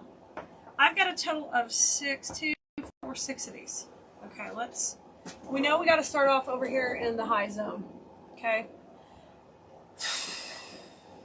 I'm thinking 2 somewhat high, 1 low. There it is in the comments, textclee.com, guys. Now I'm going to see if I can curl this just a little tighter. Rather than cutting it so short, I'll see if I can just get a little more curl on it so I don't waste any material. I don't know if this will work, but I'm trying. Oh, look at that. Oh, man. Josie! Let's take and put it in over here. Okay, I'm going to have it go out to my right, I believe. Okay, coming in. Oh, don't touch your dogwood. Oh my gosh, so pretty, guys. I love it already. I have barely stuck it in the pot here. I'm having, hold on, I'm getting a leaf here. There we go. It's got to go good into that foam. Oh, love that.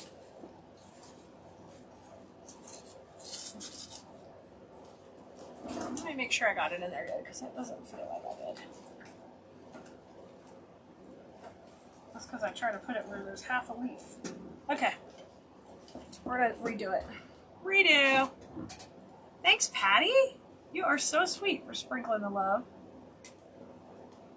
Let me see. So this is the case where these have a little wire in there. I'm going to try to open that up just a little bit,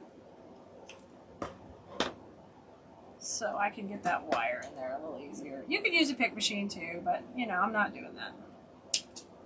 Not doing it.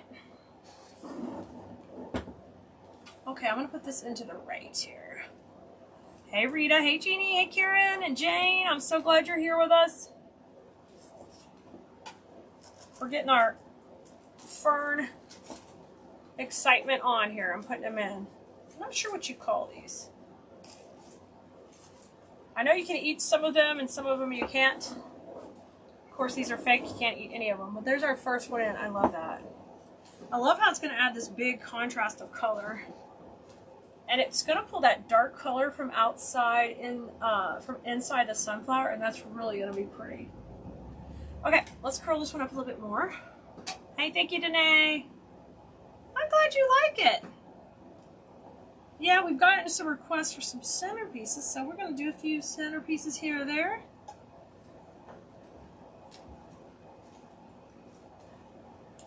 Okay. Oh yeah, I like that up higher. See, let me show you. See, it's going to be a little bit whimsical, but actually natural. Oh, Susan, these curls. I've been dying to use these curls. This kind of stuff makes me just go, you know, makes my toes curl. What can I say? I get so excited about it.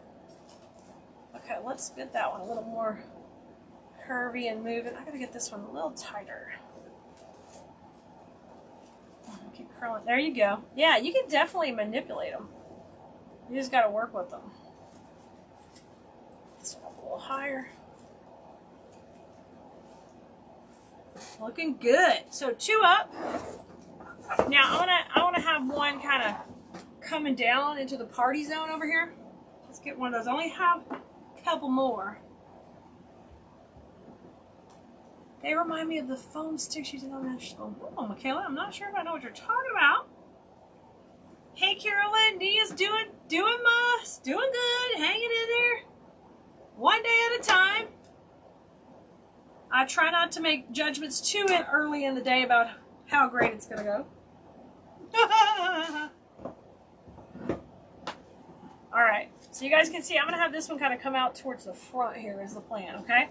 I'm gonna bring that over there. It's facing me right now, so it might look a little weird to you guys. You're seeing kind of the top back. Right, Ann? Yeah, it does. It, 'Takes it to classy. It went from pretty to classy. All right, so you guys can see I'm gonna have this one kind of come out towards the front here is the plan, okay? I'm gonna bring that over there. It's facing me right now, so it might look a little weird to you guys. You're seeing kind of the top back. Right, Ann? Yeah, it does. Takes it to classy. It went from pretty to classy.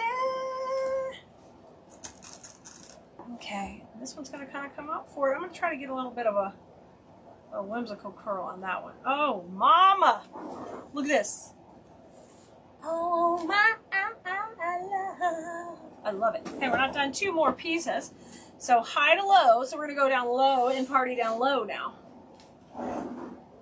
You guys see over here? Yes. Beautiful. All right, let's go down low for the party. So, y'all, if you haven't signed up for the text list, you need to get on there before we're done today so you can definitely get the link tomorrow so you don't miss all this goodness. Now, these are a beautiful brown. They could go for the fall if you don't want to use neutrals. You could also use this, of course, this olive branch greenery works great as we're going into the fall. Also, because it's just this beautiful little olive on there and a nice dark green. Girl, you aren't kidding, Carolyn. Patty, you love the high-low design? Me too. Me too. I'm loving it too. So you guys can see good. I keep laying it down so you can kind of see the flow of what's going on. I know it looks a little weird, but think about it. Right there is what you're going to see on a table. Oh, doesn't that look good? I like it. So we've got one more piece, and I'm pretty much probably going to have that spill up into here just a little bit higher. Okay? We're going to have it kind of come to the back because I want this to look good on both sides. So see the back? It still looks pretty, but I want a little brown party coming over here. So let's come on out. Ramona, yes, the brown curls are on Khalees. Yes, they are. They sure are. You can grab them on Khalees.com. They're going to be on the supply list, and it will be text out to you guys, okay? Tomorrow, though, because we're already past the deadline for texting. I'll bring this in the back. And have this kind of come back here. Oh, I went too close to the edge. You can't go on the edge, guys. There we go. I'm going to open it up for just a little more height and have that go back here. Isn't it fun? I love it. I love it. It turned out so fun, and it's neutral, so you can use it in your home anytime. So guys, next time you want to try an arrangement in a funky little container like this, don't be afraid. Give it a try. Try this low to high technique, or high to low technique, either way you want to call it. And of course, we love to use twigs and grass and all of that all the time, but this time I really popped in these fun fern curls. They're fuzzy, so they represent the new growth that comes on the big fern. And it comes like this all in whatever you call this type of growth. And then each little fern piece comes out of it. So this is not like a fake made up thing. This is like a real thing in nature that looks like that. Isn't that fun? You guys are welcome. You're welcome. I've got a little bit more grass. I'm just going to pop in, I think, over here to the back. I'm going to cut it down just a little, but I think basically we got it.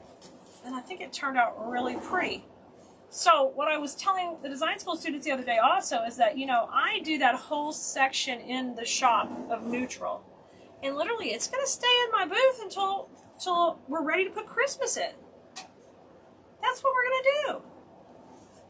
Until we're ready to put Christmas in, this will stay in the shop because it's going to mix so nicely with fall. And, of course, you have to put things out ahead of the season because it's retail. That's what you do.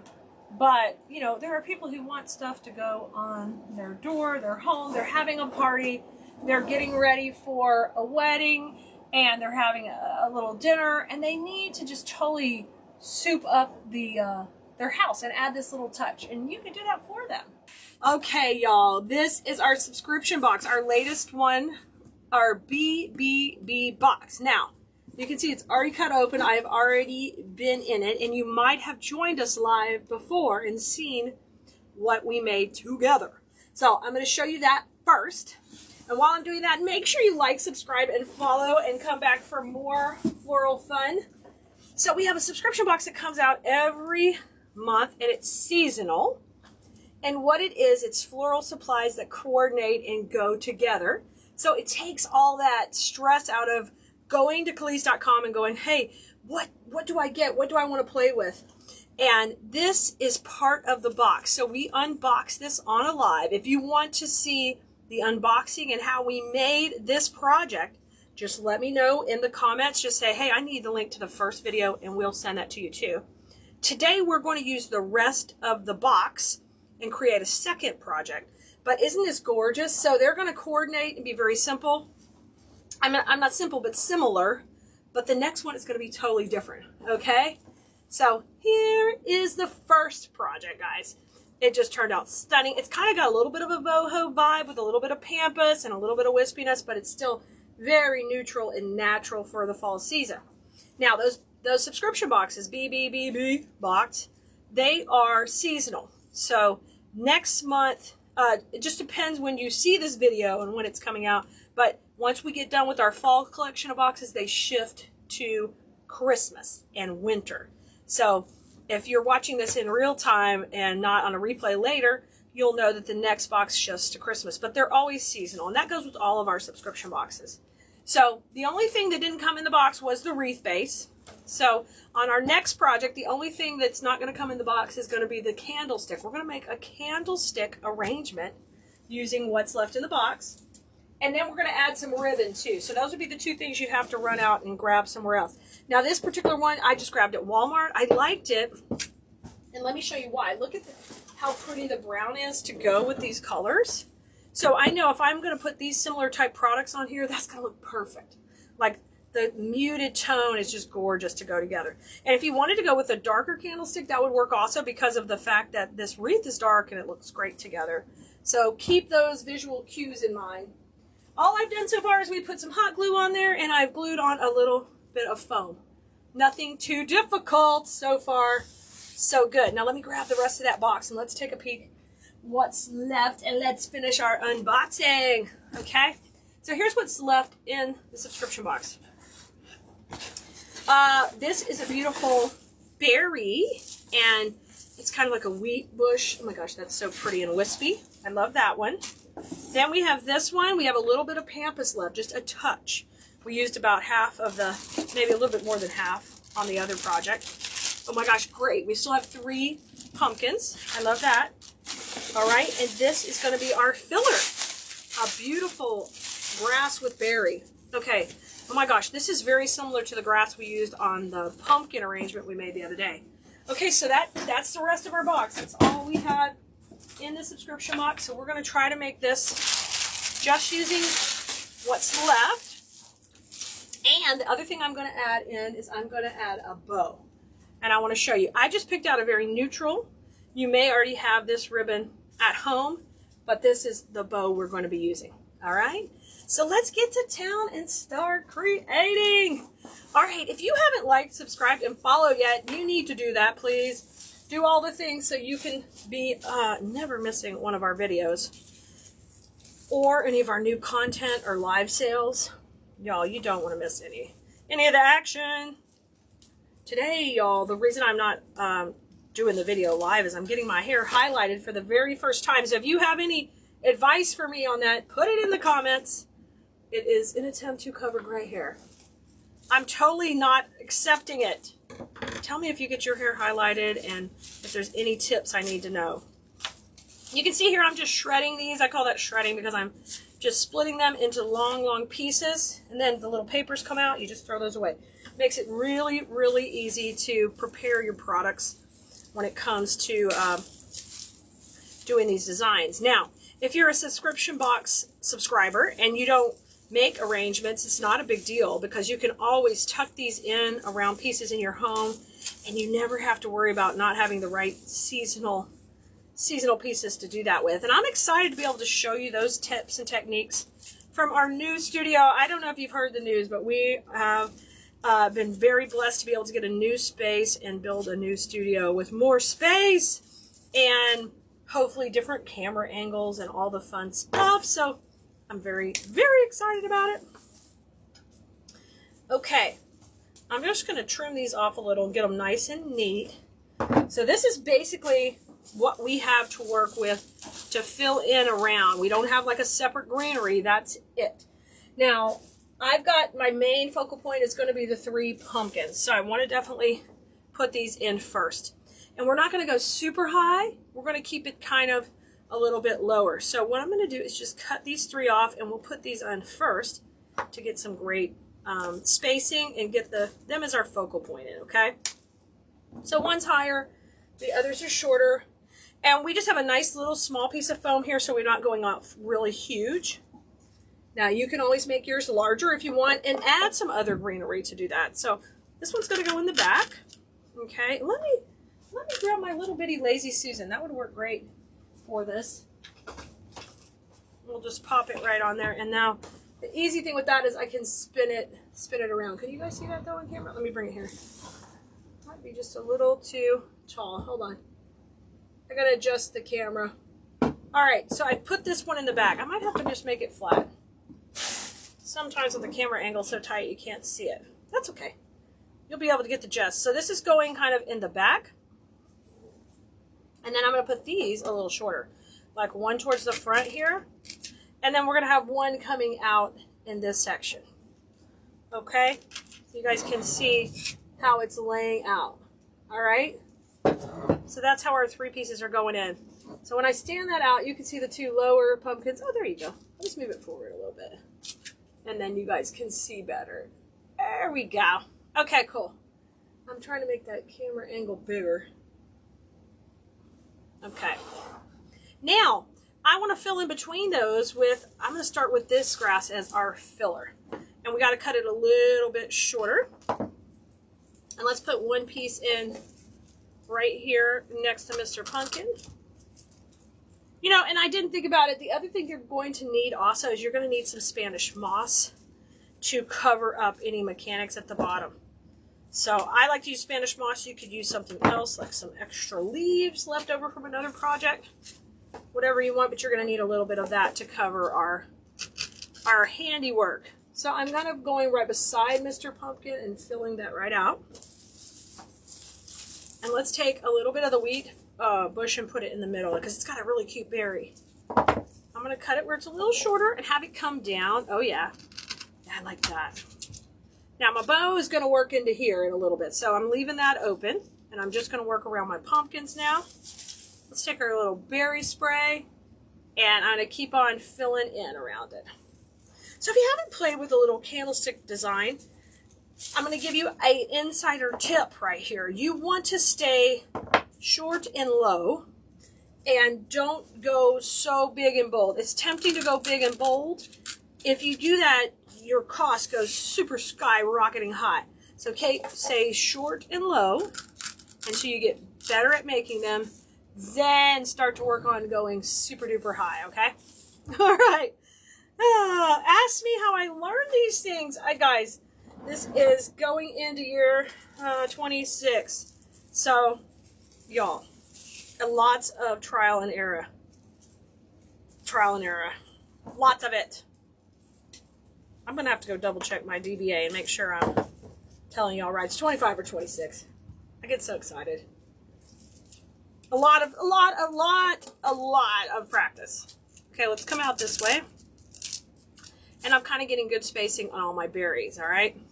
So she's kind of flying. She's flanking. She's looking good. I'm going to take and cut this one piece off here, and we'll come and put it back in shorter. So don't be afraid to do that too. Just take these and cut them out. Bring them back. And I'm always leaving a bit of the thick stem there. That way I can push it into the foam. Okay. Good deal, good deal. So far, so good. Now, before I continue to fill in with anything else, I'm going to go ahead and put my bow in the bow zone right here. Okay, so that way I can make sure I like the placement of the bow. Alrighty. And so I've got this on a floral pin. And I'm going to just glue that right into my foam also. And this is a simple bow recipe. We do bows on Wednesday, guys. If you never come join us for bow making, there's always new bow videos or new live videos on Wednesdays making bows. So you're going to see the back for a second. I'm going to fluff it the way I want it.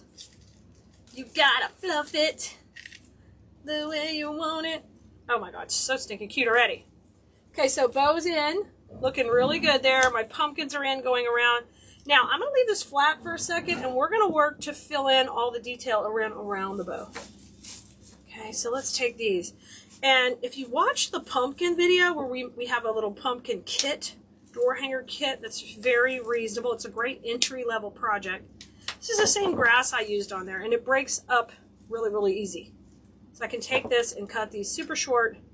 And great idea of doing that is, the reasoning rather, is because I can tuck them in and use them all around the bow. Our design school, guys, opens up twice a year. And I teach you the principles of design and why we're doing what we're doing and what it does to the eye, what it does to the value of your wreath if you're a reseller, why you want to do certain things to add value and to make your wreath stand out. So keep an eye on for class opening up soon. If you're watching this in between class openings, you just want to get on our wait list, of course. And you can do that anytime at CleesDesignSchool.com. It's a different website. There's a link for it on Clees.com too. Jump over there because we do this every week and it's all recorded and live. And you get access to me and to many, many projects and an amazing community of other designers. See how I cut this to its own little cluster? We're going to use that and come on down and pop that down here too. So I call this like merchandise. Merchandise around the bow. Break the planes of all the textures and all the different levels of the design.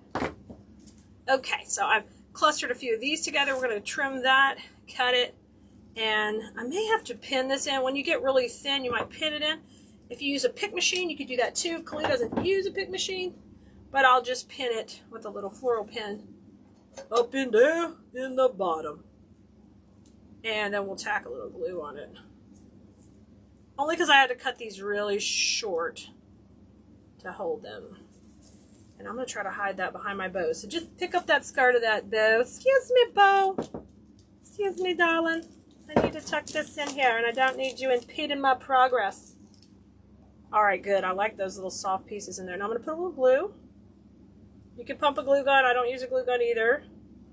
It's just glue coming out of my electric skillet. Now, I'm going to use a little bit of moss in there too. That just kind of makes a little sandwich and it hides that pin. Okay. In. Looks so far so good. Isn't that looking good at the front? That looks great. Okay, and let me get one more berry cluster. And we're going to put it a little bit tighter to the bow in there, tighter. That is how it's going to look like this, guys. But I'm working on it from the side, so we can work on the little center area.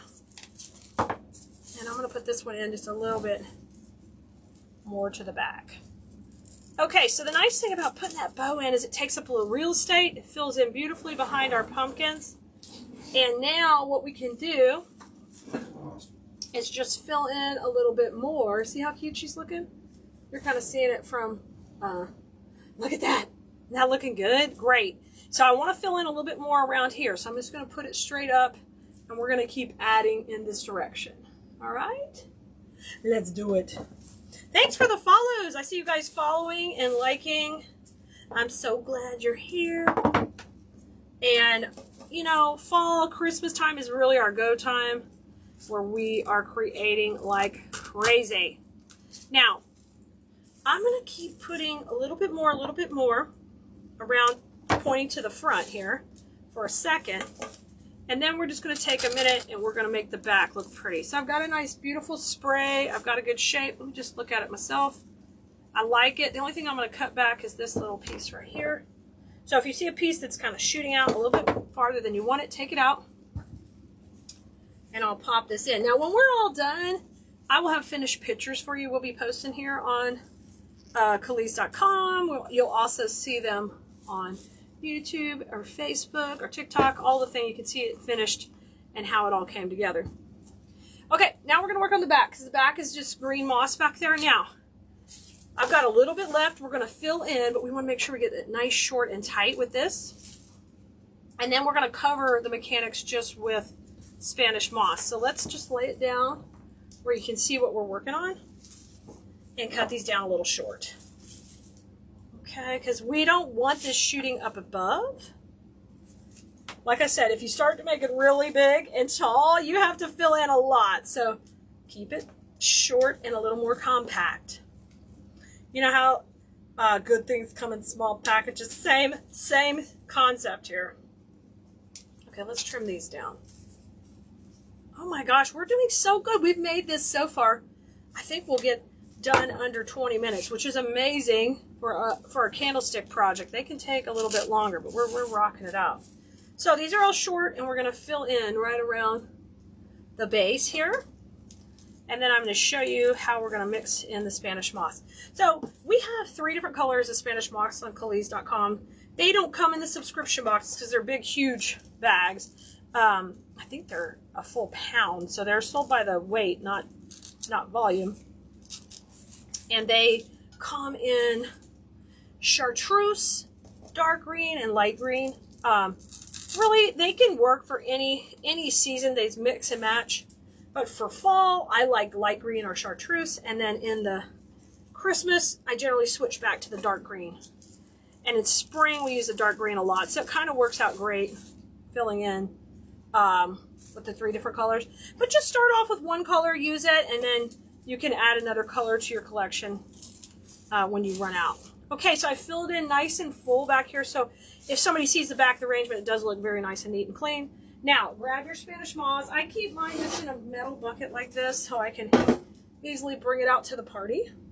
Bring it to the party, moss party. Now, I gotta find my floral pins, which I think are over here. I got them right here. Excuse me.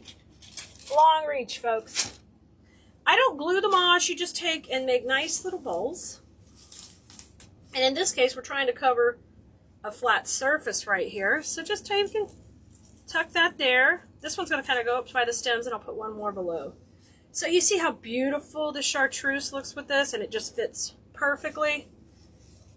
You can moisten your Spanish moss if you want to. Just don't overdo all that. This is it is dyed and preserved, so we don't need to be inviting water back to it a lot. A light misting is fine. I do not generally do that, though. I just get in here and, like I say, I pick it, stick it, shove it in. No, not really shove it. Very politely price it in. And you can see I'm fluffing it back up to cover the floral pins as I push it in. Okay. Just work that all around to hold these in and cover any of our mechanics. It's not the glamorous part. Some people do this first on their designing. I prefer not to, because then I end up having to work around it, and I don't like to work around it because it kind of gets in your way. I like to come in and use it at the last, and you'll find you use a lot less if you do it at the last moment. Another thing you could do that's kind of neat and clean is if we had like a chunkier piece of foam, we could cover it with ribbon also around the edges. And that I would do first, but you have to have a design that's going to work with that. All right, let me keep putting it in here till we've kind of covered all of our foam. How are we doing on time? We did pretty good. And just crunch that up. Now we got to come back and make our bow look beautiful. That wasn't too bad. We didn't make too big of a moss mess. I think we did pretty good, all things considering. But there is our candlestick, guys. Doesn't it look amazing? I think it turned out so beautiful.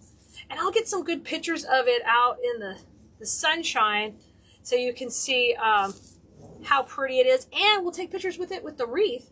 Oh, you know what we forgot? We've got our pampas. Oh, we're not done yet. We got to add just a little touch of that drama. The drama. Okay, let's do that real fast. We'll add the pampas. Where are you, pampas? I forgot, I dropped her right here. So let's put a couple touches of her in. Man, just when you think you're done, the drama is here.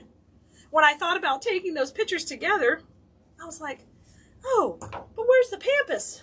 Here it comes. I love that we had 2 pieces of it left. All right, so I'm going to use them kind of opposite angles to each other. I think that would be beautiful. And I'm going to soften it by letting it kind of go behind some of the florals here. Okay, so we'll just push this one in. Oh, yeah. So if you want to be more dramatic, then use it in the foreground. If you want to be more subtle, then use it in the background. And that's kind of what I did on the wreath. I didn't let it be the massive dramatic part of the whole piece.